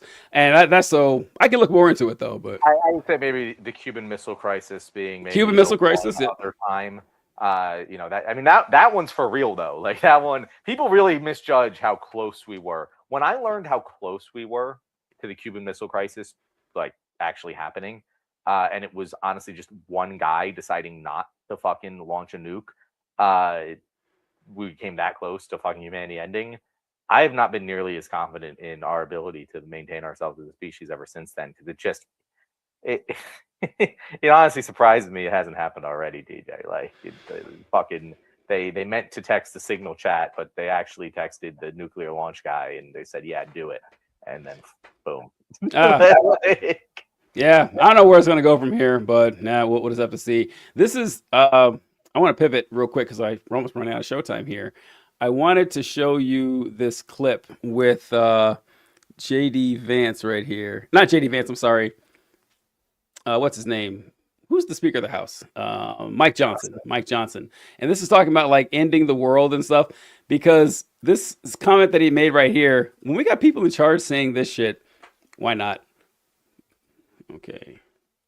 Does that mean we're going to go send troops into Greenland and take it over? No. I mean, they only have, 40, 50,000 people there. This is not a thing, okay? Did Marco say something like that? I think he did. I mean, it was over a 2-hour meeting in the Gang of Eight, and I think he did make a comment, but I think he did it with a smile. He was trying, I took that as a joke. He was trying to be humorous about it. Okay. Yeah, it's really funny to say that we're going to invade Greenland. Wink, nod, and then laugh about it. I don't know. I feel like when the people in power are saying stuff like that, like, "Oh, sure, we're going to invade," but do we really mean it? Maybe it can get worse. Like maybe wars can start and we have nothing to do to stop it, and it's just going to collapse more and more. Well, that's the thing, like the Greenland thing in particular.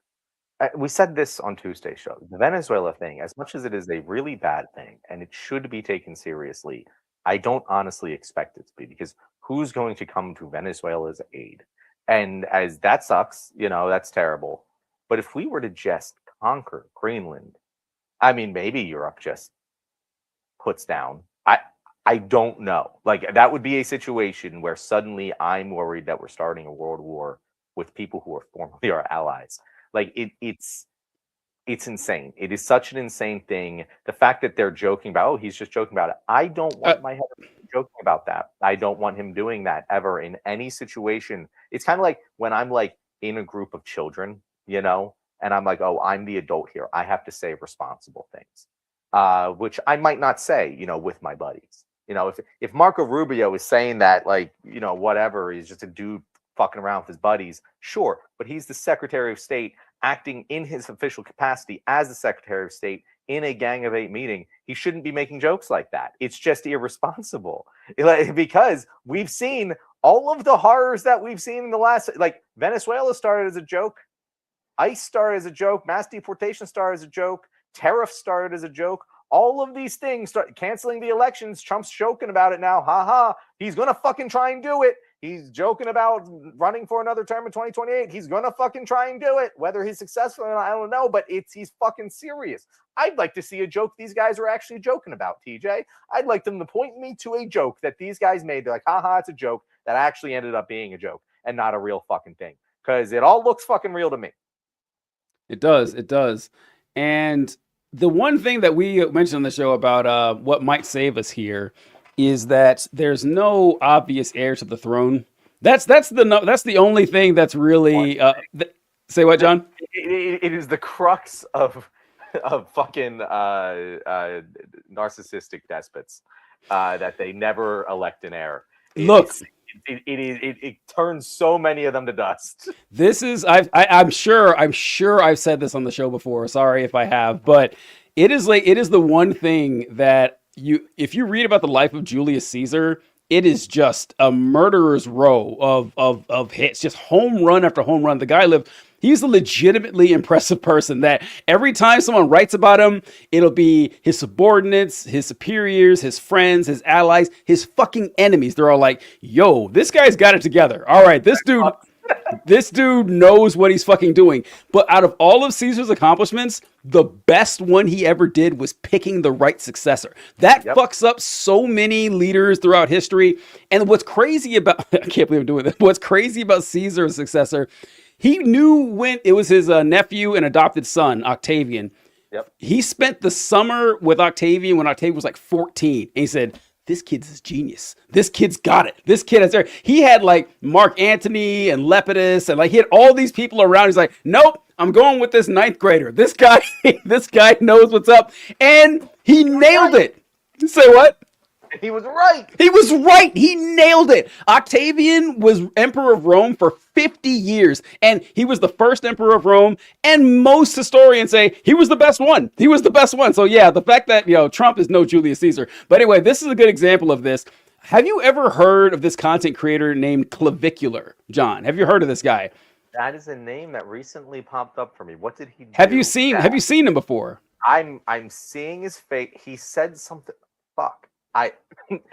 This is how wild this fucking week has been, TJ. Like this was part of a 24-hour news cycle. He did something really wild, and I've completely forgotten what it was. Okay, I have two clips from him because the other one is wild enough, but I have to like Colby go to hell. Okay, Colby. I've had an okay. Okay. Podcast listeners will be Jesus. Did you meet Caesar? Jesus Christ. Okay. All right. Just Octavian. He wasn't around. Just Octavian. Okay. All right. So this is a clip of Clavicular, who's he's a looks maxing influencer. He's one of these red pill or black pill guys where it's like, hey, you know, if you want to be successful, it's all about how you look and making sure you got the chiseled jaw and the abs and everything. It's the only way to succeed in life. And he's on, I think it's Michael Knowles' show. I think it's who he's on. And Michael Knowles is asking him if he would vote for J.D. Vance when J.D. Vance decides to run for president. Yeah, but I mean, like this next election cycle, who's going to win? It's going to be Gavin Newsom against J.D. Vance because J.D. Vance is subhuman and Gavin Newsom mugs. J.D. Vance is subhuman? Yeah. What makes you say that? He's got a very short total facial width to height ratio. He's obese, very recessed side profile, whereas Newsom is like 6'3" Chad. So JD's very tall. JD's got to be still, 6'2", I mean, 6'3". Gavin Newsom obviously mogs him to death. So you're a Newsom head. You prefer Newsom to the vice president. I'm just telling you who's going to win. Do you prefer him though? Honestly, it's hard to say, but Newsom being that much more of a mogger and like having a president who's like fat and especially that young. You think I don't think he's fat. I would say he's a bigger guy for sure. He's just like, it's just embarrassing. Like, how are you fat and you expect to like lead a country? You can't even be in shape, you know? So let's say you got a vote. It's 2028. I'm voting for Gavin Newsom. You're voting for Gavin Newsom. You can't be that subhuman. So hold on. You got, all right, well, this actually is of a thread with the whole conversation because you look at these two candidates. You have Gavin Newsom, worst governor in the country. I think we would all agree. Destroyed his state, let its main city burn to the ground because of his incompetence, is a personal, complete derelict, liar, degenerate. But he is good looking. I'll grant you that he's good looking. Yep. And kind of looks like Patrick Bateman, American Psycho. Hey. And then you have this vice president to President Trump, the transformative right-wing president in our lifetimes, who, do you support Trump or no? Yeah. Okay. So you got this vice president handpicked by Trump, who is extremely intelligent, very right wing. I think he's a pretty good looking guy. I don't know. Maybe I guess you disagree. But he's all these things, checks all these boxes, would have all these great policies. And regardless, you're going to pick the pro mass migrant, pro trans, pro murder the babies, pro burn the cities to the ground, pro BLM Democrat because he's skinnier than the conservative vice president. 100 times over. All right, this clip is great, but not unexpected. I have to say, I am not shocked by this. Maybe a tiny bit shocked because we've been saying it for a long time. The only person capable of keeping together this coalition of ragtags and flat earthers and misfits and black pillars is Donald Trump. Donald Trump is the only person, because the guy's logic does it. Donald Trump is fat as fuck. Donald Trump is 5 times fatter than J.D. Vance. He's like, do you support Donald Trump? Oh yeah, absolutely. J.D. Vance, no. It's just like, no one's going to be able to capture those folks. And I'm glad that, I guess I'm optimistically glad that it's not going to be held together very long. What do you think, John? Is he the guy that did the hit and run? I don't know about the hit and run, no. Okay. So this is the second thing I saw from this guy, Clavicular. And I didn't even see this. I just saw that clip. I saw the headline and scrolled past it. But I remember it's the second thing. And the first one was egregiously bad. The second one was this thing. So I am cautious to say this, but I love this fucking guy. This is a great I love this fucking guy. So TJ, there's very few like pastimes I enjoy more than getting needlessly detailed in a meaningless argument and getting really fucking heated about it with my bros. It is the most fun thing. Like the other night, me and my best friend, we were like half watching a sporting event and we're just having hardcore pounding the table debates about what the best walkout entrance song to a UFC fight would be for us. Boy. And we were getting really fucking technical. We were going like it was the best. We do this about you can do this about so many different things, and it's the most fun you'll ever have. And that's what this guy's doing. I can tell right now he understands the bit. You can tell his timing is excellent. When Michael Knowles was doing it, so you're telling me there's this thing, there's this thing, there's this thing. I was like, this guy's going to come out with an immediate 100%. As soon as Michael Knowles is going to stop talking, and he did it, and he nailed it. And I was just like, yes. Yeah, and he's just like, the head hyped. I don't even fucking know what he's talking about.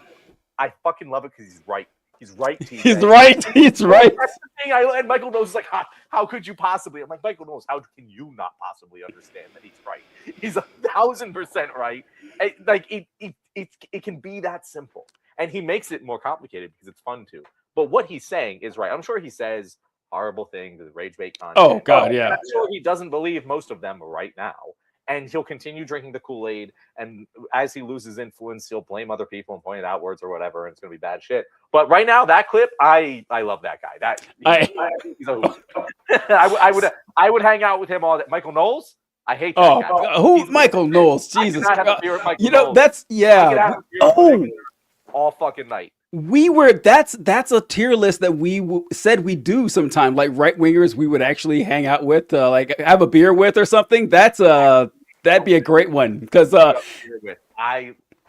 putting that on the list. Yeah, I would never hang out with them, but it's like if I have an hour and want to chill out, okay, all right, let's see how fun this could be. Yeah, Michael Knowles would be nowhere near. All right, this is another clavicular clip. Say that 5 times fast. But this guy, I saw this one, and I have to do a video on this, John. I want to get your impression here too, because all right, here we go. This is clavicular, and he's doing a live stream with his girlfriend, and his girlfriend accidentally drops her age, and so here we go. All natural, and I'm all natural. So she whispered that, so I don't know if you guys heard it, but she said all natural, and I'm 17. She kind of whispered it soft. So here we go. Let me do it here. all natural, and I'm all natural. Whoa. I'll leak.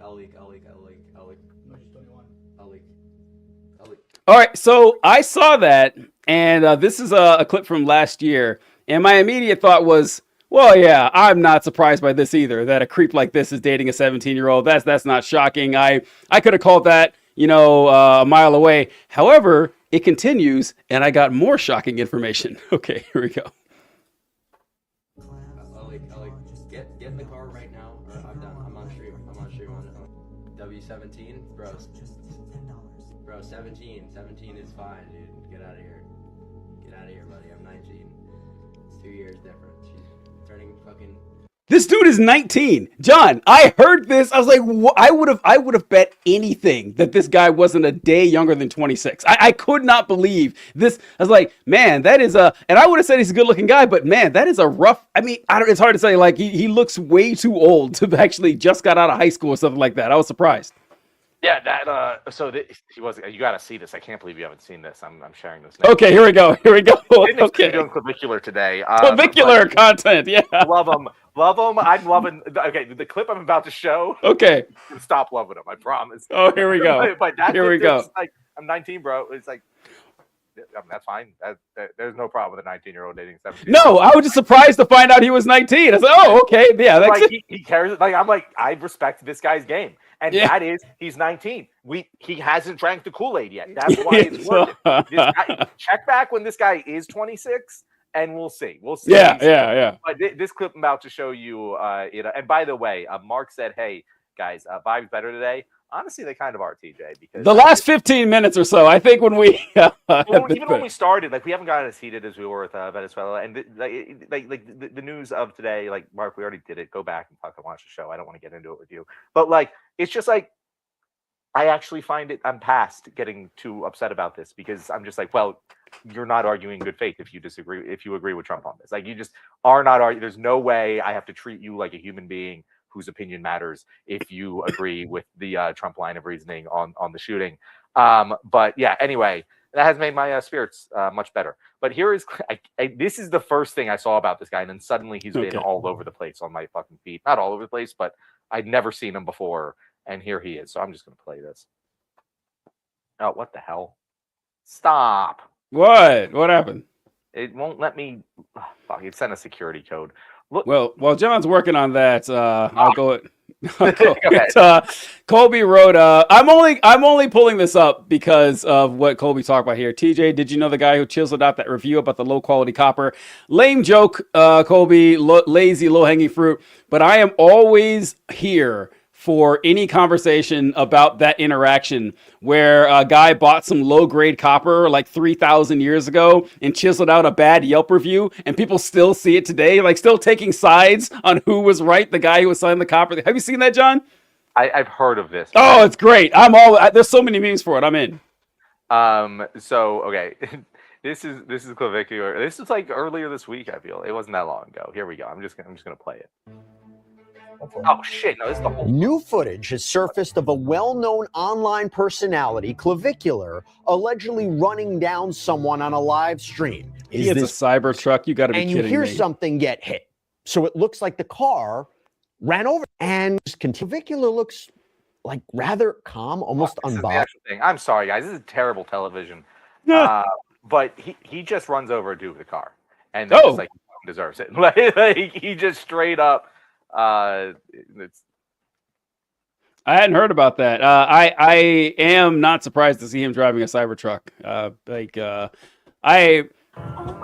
we go. Start driving with this guy. Drive.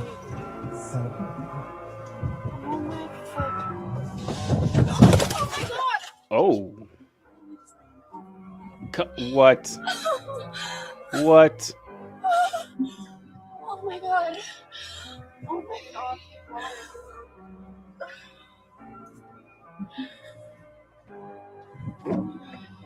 Is he dead? I don't know. Hopefully.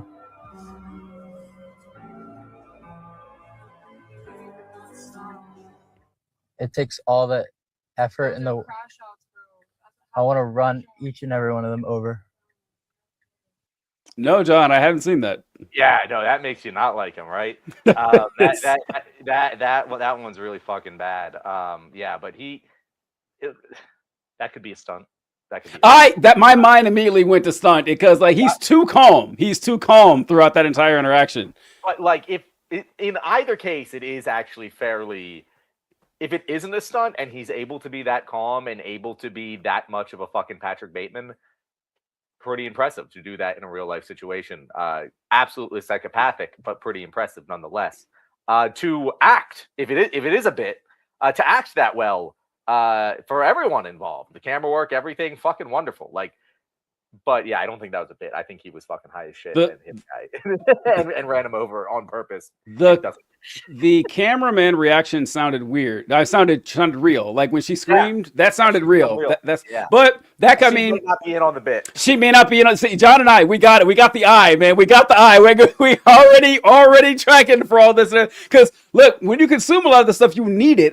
The number one thing that you learn, like it annoys me when people are fooled by obviously staged shit. And the number one question you ask is, why is this being recorded? Because a lot of times you'll see something that's like, okay, yeah, this is funny, but this is odd that this is being recorded at all. Now, it makes sense in this context. He's a streamer. He's recording what he does. That doesn't seem strange. And it's just, I don't know, I'm suspicious on this. I mean, there would be a court case. Like the person's on camera, his family would see it, his friends would know this guy's going to jail. If he doesn't go to jail in the next week or so, all right, we'll know it was real. If it wasn't real, but yeah, I don't know. That's some fun shit, but I'm all in for that. I love it, John. I hadn't seen that, and I'm glad that you showed it to me. Since we're doing random clips here, we're just doing random clips. This is so much more fun than what we were doing earlier. Look, John and I are going to talk next. So, my favorite show.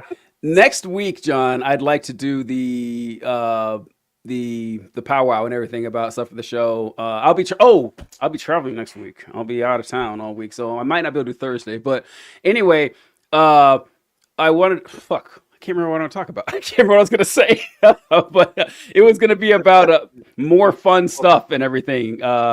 Okay, we're not going to have the opportunity to talk about Erica Kirk much more, but so Kyle's saying that apparently it was real. The guy is a stalker and he'd been chasing him for years. Which if it's like an actual stalker that you are aware of and he's doing that, like Actually, no. I am pro hit him with the car. I don't think you can do that legally though. Like I don't know if you can just do that. You can. Oh, you're right. I'm according to Ron DeSantis. But okay, all right. I want to get your once again immediate thoughts from this clip. This should be a segment too. Just immediate, like just devoid of everything. Just immediate thoughts after seeing this clip. So I'm here to say welcome to the spiritual war. If you're not aware of it, put on the armor, stand your post. You're a woman of the word. And when you feel isolated or unseen, go back to that blueprint. Ruth, Deborah, Hannah, Esther, Mother Mary, any of them. Go back to the blueprint. Fix your eyes on Christ. Because this is not for the faint of hearts, this spiritual battle. And yes, these women that I talked about, they were in different times. They were in different cultures. They were, you can't really relate always to their context. But what you can relate to is that they said yes when they didn't see the full picture. They had no idea how history was going to write out their yes when they said yes to God, but heaven did. Heaven knew exactly what was going to happen. So I want you to take heart. Okay, I have no idea where this is from, who she's talking to, or what she's talking about, honestly. But John, what is your immediate thoughts? See, this like first thing that comes to your mind. Let it rip. Let's hear it, John. Why did Glinda the Good Witch? That was my immediate first thought. You know what? I even tried to set it up by playing the clip. It's like, ooh, maybe he'll say something about what she says, but it looks like she didn't say anything. So I guess it's just like, what the? I saw this. I said, this reminds me of like the Hunger Games lady, right? Like what? That post her husband's death. I don't know. I want to say yes, but I'm not sure because like I've never seen her talk at all before he died. So That's true. What is going on here? Erica Kirk, I love the memes that are going around with Erica Kirk where people are saying that everyone grieves the way they want, and then it shows like Cirque du Soleil performers. Like, here's Erica Kirk grieving her husband's death. I don't believe for a second that she had anything to do with the Charlie Kirk's assassination. I don't buy into that conspiracy theory. But holy shit, is this weird, man? It's not, you're not doing yourself any favors, right? After doing something like this. Bro, I like on a fully serious note, like how you were saying, this is we're so off the rails right now. You know how you were saying Julius looked at Octavian, he's just like, yeah, you got it. Erica, she don't got it. She don't got it, man. I got it. Like I cannot, I feel bad for the lady. I genuinely feel like she's trying her darndest.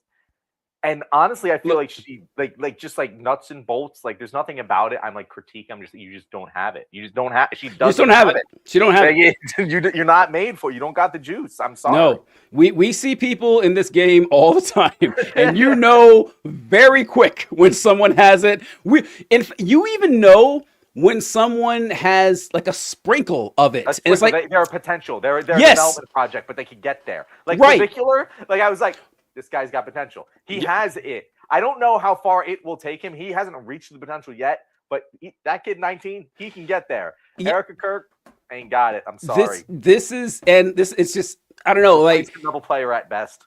Right. Like, I mean, even like Jesus Christ, like even to get to like where we are, you need a significant amount of it, okay? To get like a couple 100,000 people following you, that takes at least a little bit of it. You need it. And Erica Kirk, yes, if I saw a content creator, if someone came to me and was like, "Hey, man, I'm looking at content creation," and it was like, that's like, buddy, just hang it up. Like, you must have other talent somewhere. Like, it's like when Don fired his secretary. We're gonna reference Mad Men every segment. If we're going on here, the rest of the year, we're gonna do one Mad Men reference. It's just preview to our eventual Mad Men Left Wing Film Club. When Don fired his secretary, he says, "Listen, you're not good at this job. That's not an insult. That's just the way it is." That's how you got to address Erica Kirk here. And also, someone told a joke about this. I wish that I had written, but it said that Charlie Kirk always talked about how women have no use on the outside. They should stay at home and they shouldn't get involved. I'm not saying I agree with him, but after seeing his wife, I understand why he thought that. Like, why that's where his mind went. Because, oh yeah, I wouldn't trust her with anything. Jesus Christ! And you can't be saying that. Oh, you got to leave her alone and say that she can't. You can't criticize her. And well, she won't shut up. Like she's always when you put yourself out in the public like that, you open yourself for criticism. That's how this game works. But yikes, it's kind of painful watching her out there. I mean, if it couldn't happen to a worse lady. Couldn't. That's Kyle says, conservative women really make me misogynistic. Every time I see Erica Kirk, I just think, shut the fuck up. I don't know if I'd go so far as to say misogynistic. That's not misogynistic. That's what she should do. That's good advice. That's what it is. But, yeah. But I kind of get there's a specific thing about conservative women where some of the animus is directed towards their gender, and I think it's kind of like a traitor thing, where it's like, really, the uncle, not the Uncle Sam, the Uncle Tom's of it, where it's like, really, you're gonna dress up like she does the whole bit. She does the whole bit, and she knows what she's doing, and there's a little bit extra disgust because of her gender. And is that fair? I don't know, but it's true. And especially the conservative women who you're just 1,000,000% convinced are doing this for the bit and everything. Like Erica Kirk would be out there saying, "Oh, make sure you guard your heart and don't be a whore," and everything like that. When she was dressing like this, like for pageants for Donald Trump and everything like that, I don't think Charlie Kirk would approve of this. Charlie Kirk also hypocritical as well. He always tells guys, go out there and find yourself a 20-year-old virgin for a wife or something like that. He married this woman who was several years older than him. Did she? I don't think she had any kids, but yeah, it's just, I don't know. It's the inauthenticity of it is what really bothers. That's like with watching black conservatives doesn't, shouldn't make you racist, but it does make you feel like, okay, this person's a traitor. Like John said, this is something that someone who's not true to themselves usually. And we have a new commenter here, TJ. Lucas Ward. Lucas is great. So I've been liking this. I've seen two comments so far. The first was, no, the ice guy should not have opened fire, in my opinion. Lucas, fucking love it. Lucas, you're correct. He should not have opened fire. Even if you're a conservative, I can have a conversation with you about this incident. But if you're going to say, yeah, no, especially when you say the second two shots, absolutely insane. And then he says, I don't have any issues with him or her because I don't know him, nor do I know her. Lucas, that is such a great comment. It brought me joy to see that comment. I don't know what entertainment value you're getting from this specific political commentary show. If your worldview is, I'm not going to judge people who I don't know, but I fucking love it. I love the innocence of that concept. I'm not going to judge someone if I don't know them. That's a weird thing to say, man. That's a weird thing to say. I actually think it's a very healthy way to live. DJ. No, it's not. I think I would be way healthier. My mental health would be in a better place. I'd be a better husband, friend, family member if I did that. Would we live in a better society if everyone did that? No. But I do think it's I respect people who are actually able to live that way. I don't respect people who say that and don't do it. But the people who say that and stick with their guns, I respect it. I think they're lying. And there's we judge books. I'm too much of an asshole to ever believe anyone isn't. No, I'm being honest here. We judge books by their cover on a daily basis. It's how you survive. You know who doesn't judge people unless they know them? Golden retrievers. That's the level you're working at. It's oh, who's this nice person? Or I'm sure that they're A-okay and just peachy. It's absurd. That's not the obvious counter argument here is, Lucas, you ever met Hitler? There's got to be a line. Someone before you meet them. Hey, I got a babysitter. She wants to watch your kids. Her name's Casey Anthony. You think? Well, I mean, I've heard a lot about her, but I've never met the lady. I'm sure it's insane. That's not how actual people. I don't know. Lucas. I just complimented Lucas. He had some great comments with her, but that one, nah, come on, man, I don't buy it. Lucas, we like you. Please come back. We stream every Tuesday and Thursday at 6:30. Colby says, "Oh, before I forget, if TJ was an active Threads user, he'd be the second coolest black guy on there." Wait a minute. Colby, I want to know who the first. Who is it? John? Are we John is actually Drake? Is that what we're going with here? Is that the actual thing? I don't know. I don't know. Research. Lucas. Do you legitimately don't know who Charlie Kirk is? I mean, if that's the case, then okay, I take it back. Lucas, I really want to know. I want to be very clear. We're not picking on you. I am just so curious.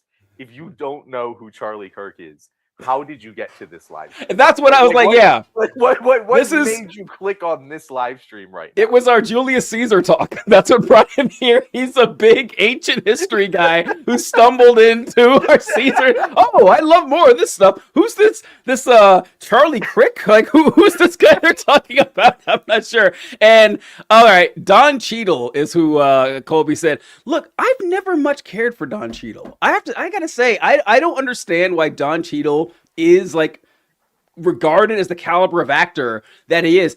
Hotel Rwanda was a big hit and everything, or critically acclaimed and stuff. Ever since then, I'm like, you know what it is? I always see Don Cheadle, right? It doesn't matter what character he's playing. I can't imagine. It's like, oh, that's Don Cheadle. I can't. He doesn't like Denzel Washington when he's playing somebody. I'm in. I'm like, okay, that's not Denzel. That's this guy. Don Cheadle is always Don Cheadle to me. I have a hard time believing he's the coolest guy on Threads. Oh, I'm just so glad to come out. I just got it. Lucas, while you're here. Lucas says, I have heard about him. I was scrolling through lives and just stopped laughing out loud. Lucas, I'm happy. I love this guy. I love this guy. Especially Lucas, come to our Tuesday shows at 6:30, and we will answer anything you want to know about anything in the political commentary sphere. Let us be your news source. We'll teach you anything you want. This is like I was my friend is a ex not Amish Methodist, but Amish. Like that kind of community. She left the community, and talking to her is always so much fun because it's like talking to a 5-year-old. Not that she is a 5-year-old, not that she's immature, but she hasn't watched any movies, she doesn't know any music, she doesn't know any TV shows. And you know me, I make references all the time, and I'll be like, hey, yeah, so like in Elf, and she's like, what's Elf? Like, oh boy, God, she just watched Elf this year. It was wonderful. But like that's what I feel like talking to Lucas, where it's like Charlie Kirk. I don't know. We're gonna have to look into him. And I'm just like, that's not what I'm used to from our comments. No, Lucas. Not what I'm used to at all. Lucas is a-okay with me. Lucas, in fact, John and I would like to extend an offer to buy you a dinner, the menu item of your choosing at Scott's Burgers in Bixby, Oklahoma. Anytime you happen to be in the area, like if you're there right now, John and I will catch a flight. We will take you out and have a great time. Like Lucas is he's a good guy to me. All right, let's wait. I got Don Cheadle. I just have to say, oh yeah, Capado. Don Cheadle is when you can't cast Denzel Washington. Don Cheadle. There's nothing about him. Like everything he's in, I'm like, I can think of a better actor for this role. Okay. Everything he's in, like whether it be a black token character or not, like it's usually another actor. I'm like, I'd rather that guy be in the role. I never really had strong opinions on Don Cheadle because why the fuck would I? Until Iron Man 2, because in Iron Man 1, Terrence Howard played Rhodey, and yep. Yeah, and I said, okay, all right, I can see this guy being War Machine. And then there's a contract dispute between Terrence Howard and Marvel and everything, and Terrence Howard drops out, and they replace him with Don fucking Cheadle. And I was like, that's an odd choice. First off, they look nothing alike. Like they could not. They look nothing. Well, they got one thing in common, TJ. They have one thing in common. What that is, it's like they couldn't have found someone who looked less. And he doesn't look like a superhero. He doesn't look like he's a scrawny, skinny dude and kind of nerdy and shit. And like he doesn't sound like it. And I was like, that's just. And then every Marvel movie from then on out, I gotta watch Don. She was like, I would much rather have Terrence Howard here. And that is like risen the beef on it. And now when I see him in other properties, I'm like, oh God, I just don't. I've never been. He's a good actor, I guess. I mean, not bad. Yeah, it's just that. Like Don Cheadle sucks. It's just he just annoys me. Except for Hotel Rwanda, he's got the one thing he's great in, and other than that, he's just a replacement level player all the way. Yeah, Jesus Christ. Lucas says he spends his time programming video games. So yeah, we talk about video games too, Lucas. Let us know if you have any political takes on video games. Let us know. Specifically, so I don't give a shit about if a video game is a gay character. If you're going to go there, I don't really care about that. But we do something called Left Wing Film Club, and we've yet to do a video game, mostly because they're long and difficult for both of us to do at the same time. But we should one day. We should. We should. Like I want to do one on the Red Dead Redemption series, but John refuses to finish Red Dead Redemption 2, so the story would be half finished, and we couldn't. I don't know. He just won't do it. I don't know. It's fine. But Oh God, what else do we got here before we wrap up, TJ? not much. Kobe says fine. TJ would be the coolest black guy on Threads. I don't know why I'm limited to the black people on Threads. But whatever. I don't know. I might. Who knows? Can't swim in the big leagues. You know? I know, right? Yeah, I'm in the Threads Negro leagues. I am crushing it in the Negro leagues and Threads. And so yeah, the Boston Grays over here. So all right. That's it. What do we got for him, John? This is a weird one. We're closing out without a guest. All right, so. weird one for anyone who watched this, listen to this. Thank you very much. Thanks. This was me and TJ at our most me and TJ. I feel Yeah. like. Fun. We will have more. We're as we've We'll mentioned see. a couple times. We're doing a production meeting. We're gonna come out like at some point in January and just have a whole new fucking show here, and we're gonna commit to it. And we won't have an episode like this for at least 1 month after that. So I appreciate this. Well, yeah. Thanks, guys. We appreciate it. This episode is brought to you by Lucas, who says, "You're a couple of good fellas. Keep up the good work." We you know what? Glad to have you on board, Lucas. Love We this guy. love it. Absolutely Love it. this guy. Yeah. Good, wholesome shit. All right. We'll catch you guys later. We'll be back Tuesday, Lucas, and we'll see you guys then. Have a good one. Oh.